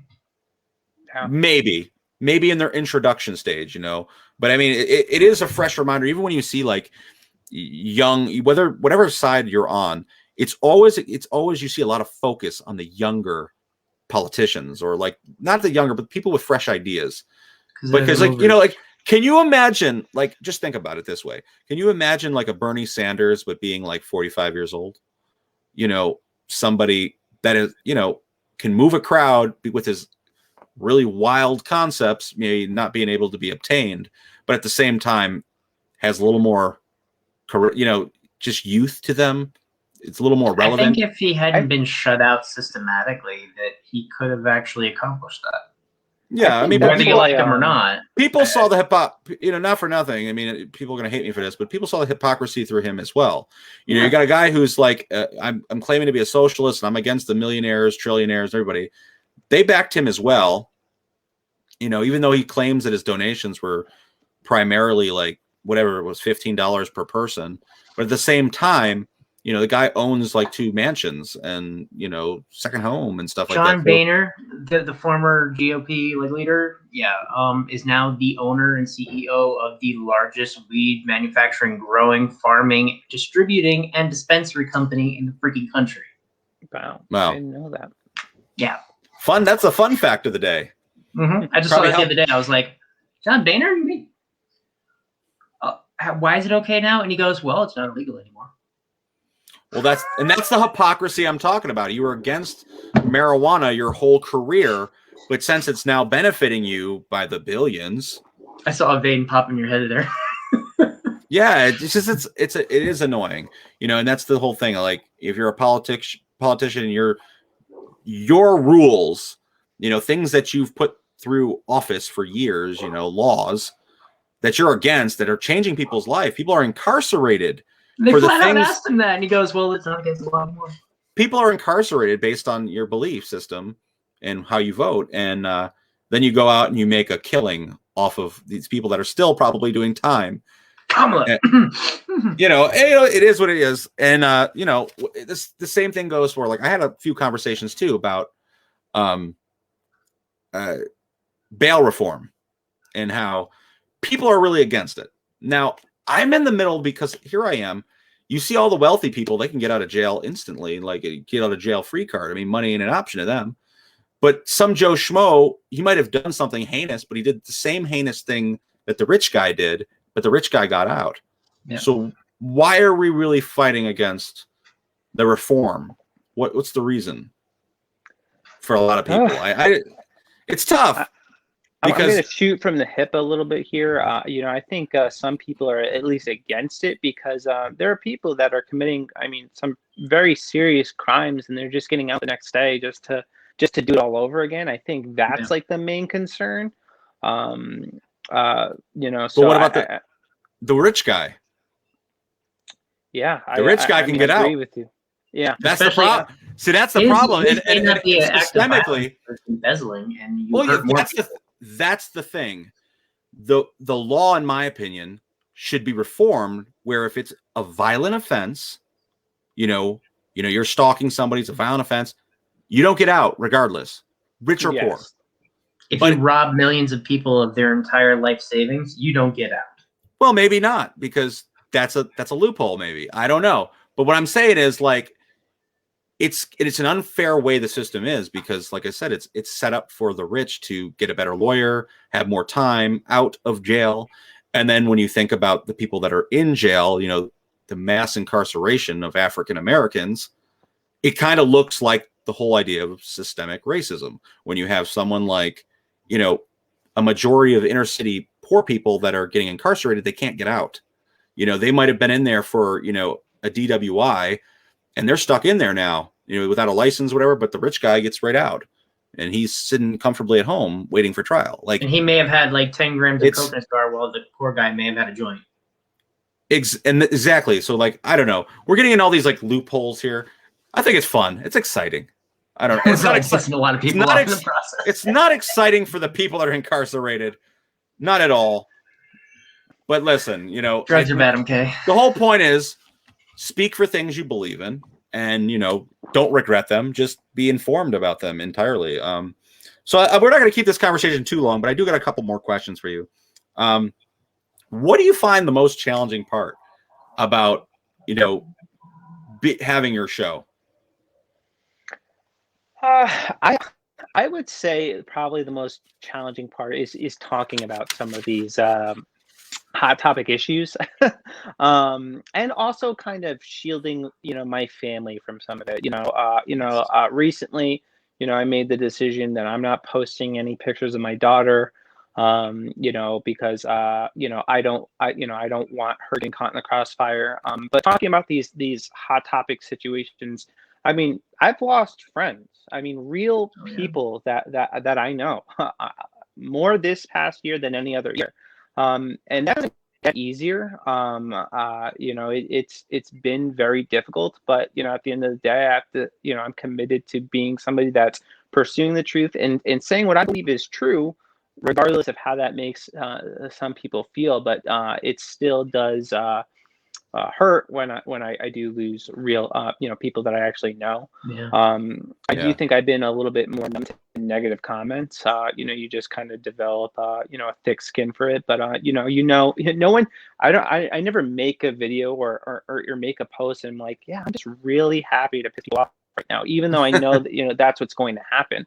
Because it almost inevitably does. But we're living in such a politically and socially volatile environment that everything's political, and almost anything you say is going to be politicized in some way or another. And I'm like, I just might as well say it, because the cancel mob will come for everybody one day. So I'm just going to stand by my convictions. That's important. Like, that's why I like people like, I always talk about comedy because it's like literally helping get through this pandemic. But, that's why I like watching people who say the stuff that is intentionally made to be offensive. I didn't used to like that style of comedy, but because of everything that's happened, I like it because they're the only ones that are willing to like toe the line and be like, what you gonna do? Instead of just hiding about it. Well, it's the whole thing. We talked about comedy a few weeks ago. I know I keep on. I like it because it's relevant. We talked about Richard Pryor. You watch Richard Pryor stuff, and at the time, he was radical for his time as a comedian, saying racial stuff, about blacks, about whites. He was black, and telling basically the story of Black in America and how chaotic it was without criticism, like without hesitation. He told you how he felt, whether we agreed with him or not. And I think the problem is people can't take. They're too sensitive to differing opinions. And I think I might not agree with Stefan. Me and you argue all the time. But the thing is, we talk it out. I mean, we argue. Sometimes we have No, it's like screaming. little like bitch bickering. We'll have screaming matches. But at the end of the day, it's like I'm really gonna dislike someone for differing opinions. Like, No. I don't know. It's just maybe it's just me, but I like different viewpoints. It makes things interesting. I like different cultures. Like, can I imagine a world without like spaghetti and meatballs or a taco one day?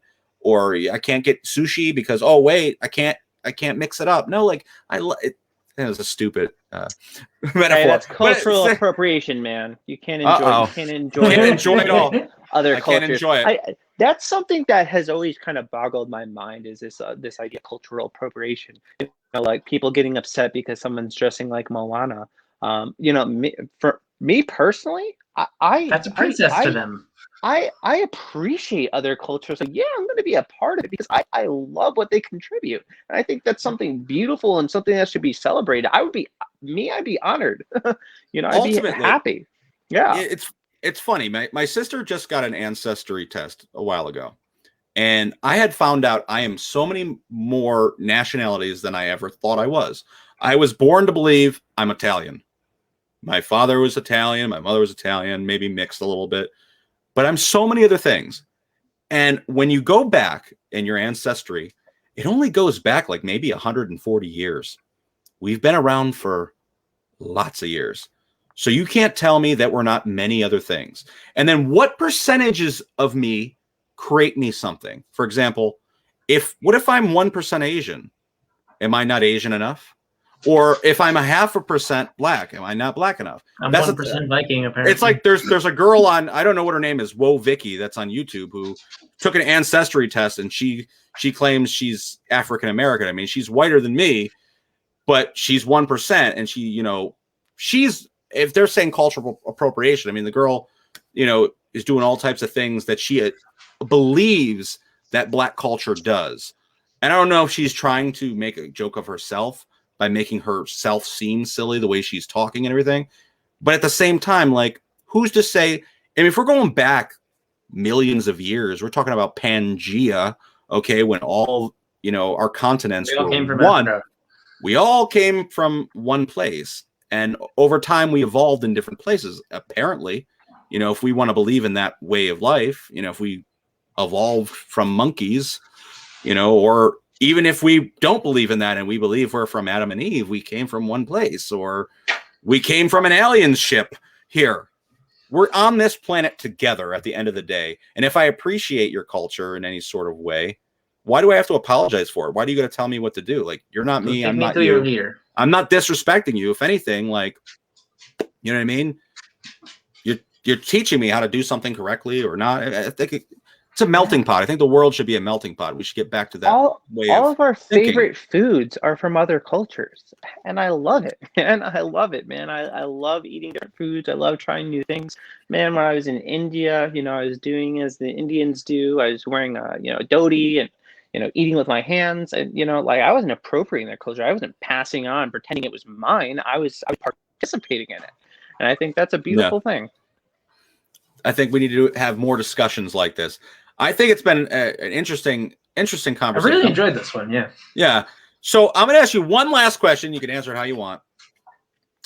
What has been the biggest surprise you've had with any speaking engagement? It could be a guest or any sort of public speaking.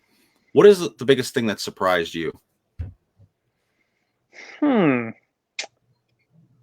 That's a good question. And I don't have a good answer for that, man. I don't think you just can't be surprised. I've been really surprised during any speaking engagements. I mean, I've had all right. So this is gonna be like a pretty wild story. So I was preaching in a church, and I'm wrapping up my sermon, and this guy comes in toward like the end of the service. He sits over to the right, and I decided to go over and talk to him after the service, see how he's doing. And he's telling me that his head is like really hurting him, and he has this headache. And I'm like, all right, let me lead him to Jesus, and we pray, and he's still unsettled. So then my in-laws start praying for him. Dude, this guy starts convulsing, like demon possessed convulsing, and like shoots up, and is like grabbing and like shaking, and I'm like sitting back, like, is this really happening right now? Like it was crazy. And my in-laws finished praying for him, and it's like suddenly the room feels at peace, and everything's chill, and he starts speaking to us, saying like he like felt like he was disconnected from his body, and he'd been driving by our church for like weeks, and felt like that day he needs to go in, and came in, and yeah, that was the craziest thing. That was pretty wild. Wow. I wouldn't know what to do. Like, I would be like, I don't know what I would do. Like, I would probably sit there and be like, bro, stop that. Or like, hey, wake up, cut it out. Yeah, you're scaring me. I would like to say that I knew what to do, but I had no idea what to do. I just sat back and was like, this is crazy. Did you spritz him with holy water? I did not. But I don't know if that's what it looks like he was delivered at the end of it, and I was like, okay, that was intense. So yeah, I had one patient do that when I went to draw his blood, because he said he had fibromyalgia, and then afterwards he admitted he just didn't like not being in control. Because I did it perfectly, and the guy went like almost off the bed. I was like, "How did you do that?" I would just pass out. I was terrified. It was like my third person I'd ever draw blood on, so I was like, "Did I break him?" So yeah, listen, Ryan, freaked out too. I think we had a great talk tonight. We would love to have you on in the future. This was sweet. Thank you so much. We had a really interesting conversation. And where can our guests find you after this episode? Thank you for having me on, Charles. I definitely appreciate, love what you guys do. I love this Thursday Exchange. I think it's awesome. And if people want to follow me, they can just follow me at rcam.tv on Facebook. I think I have a link to my link tree. I could send that. That's probably just easier. So I think that the link tree is rcam.tv too. So yeah. And I'm on all social media platforms: YouTube, Facebook, Twitter, Instagram. Yeah, we got a lot of comments tonight. People are pouring in different comments. They're thanking you. They agree with you. Yeah, it's awesome. Cool. Excited. Awesome. So thank you so much. All right. Have a good one, guys. Thank you. Bye. Thank you guys for watching this episode of the Thursday Exchange. This was our 10th episode, people. If you're a filmmaker, if you are interested, or you know a filmmaker, right now, the Catskill International Film Festival is accepting submissions for shorts, features, whether it's a horror, comedy, animation, documentary. We're taking them. Music videos. If you know musicians that have music videos, we have a whole category for them. All you have to do is go to Film Freeway, look up the Catskill International Film Festival, put in KIF Free 21, and it will be free. So submit your projects for the next 8 days, and they will be free. So you have 8 days, people. 8 days. So by the next Thursday Exchange, you'll have one more day still to submit. But beyond that, until next time, people. And if you want to be a guest on the show and you think you would be somebody that would be very interesting to talk to, please contact us. Let us know. We'll bring you on. And if you got what it takes, because we're not holding back anything. Okay. Have a nice night. Nothing.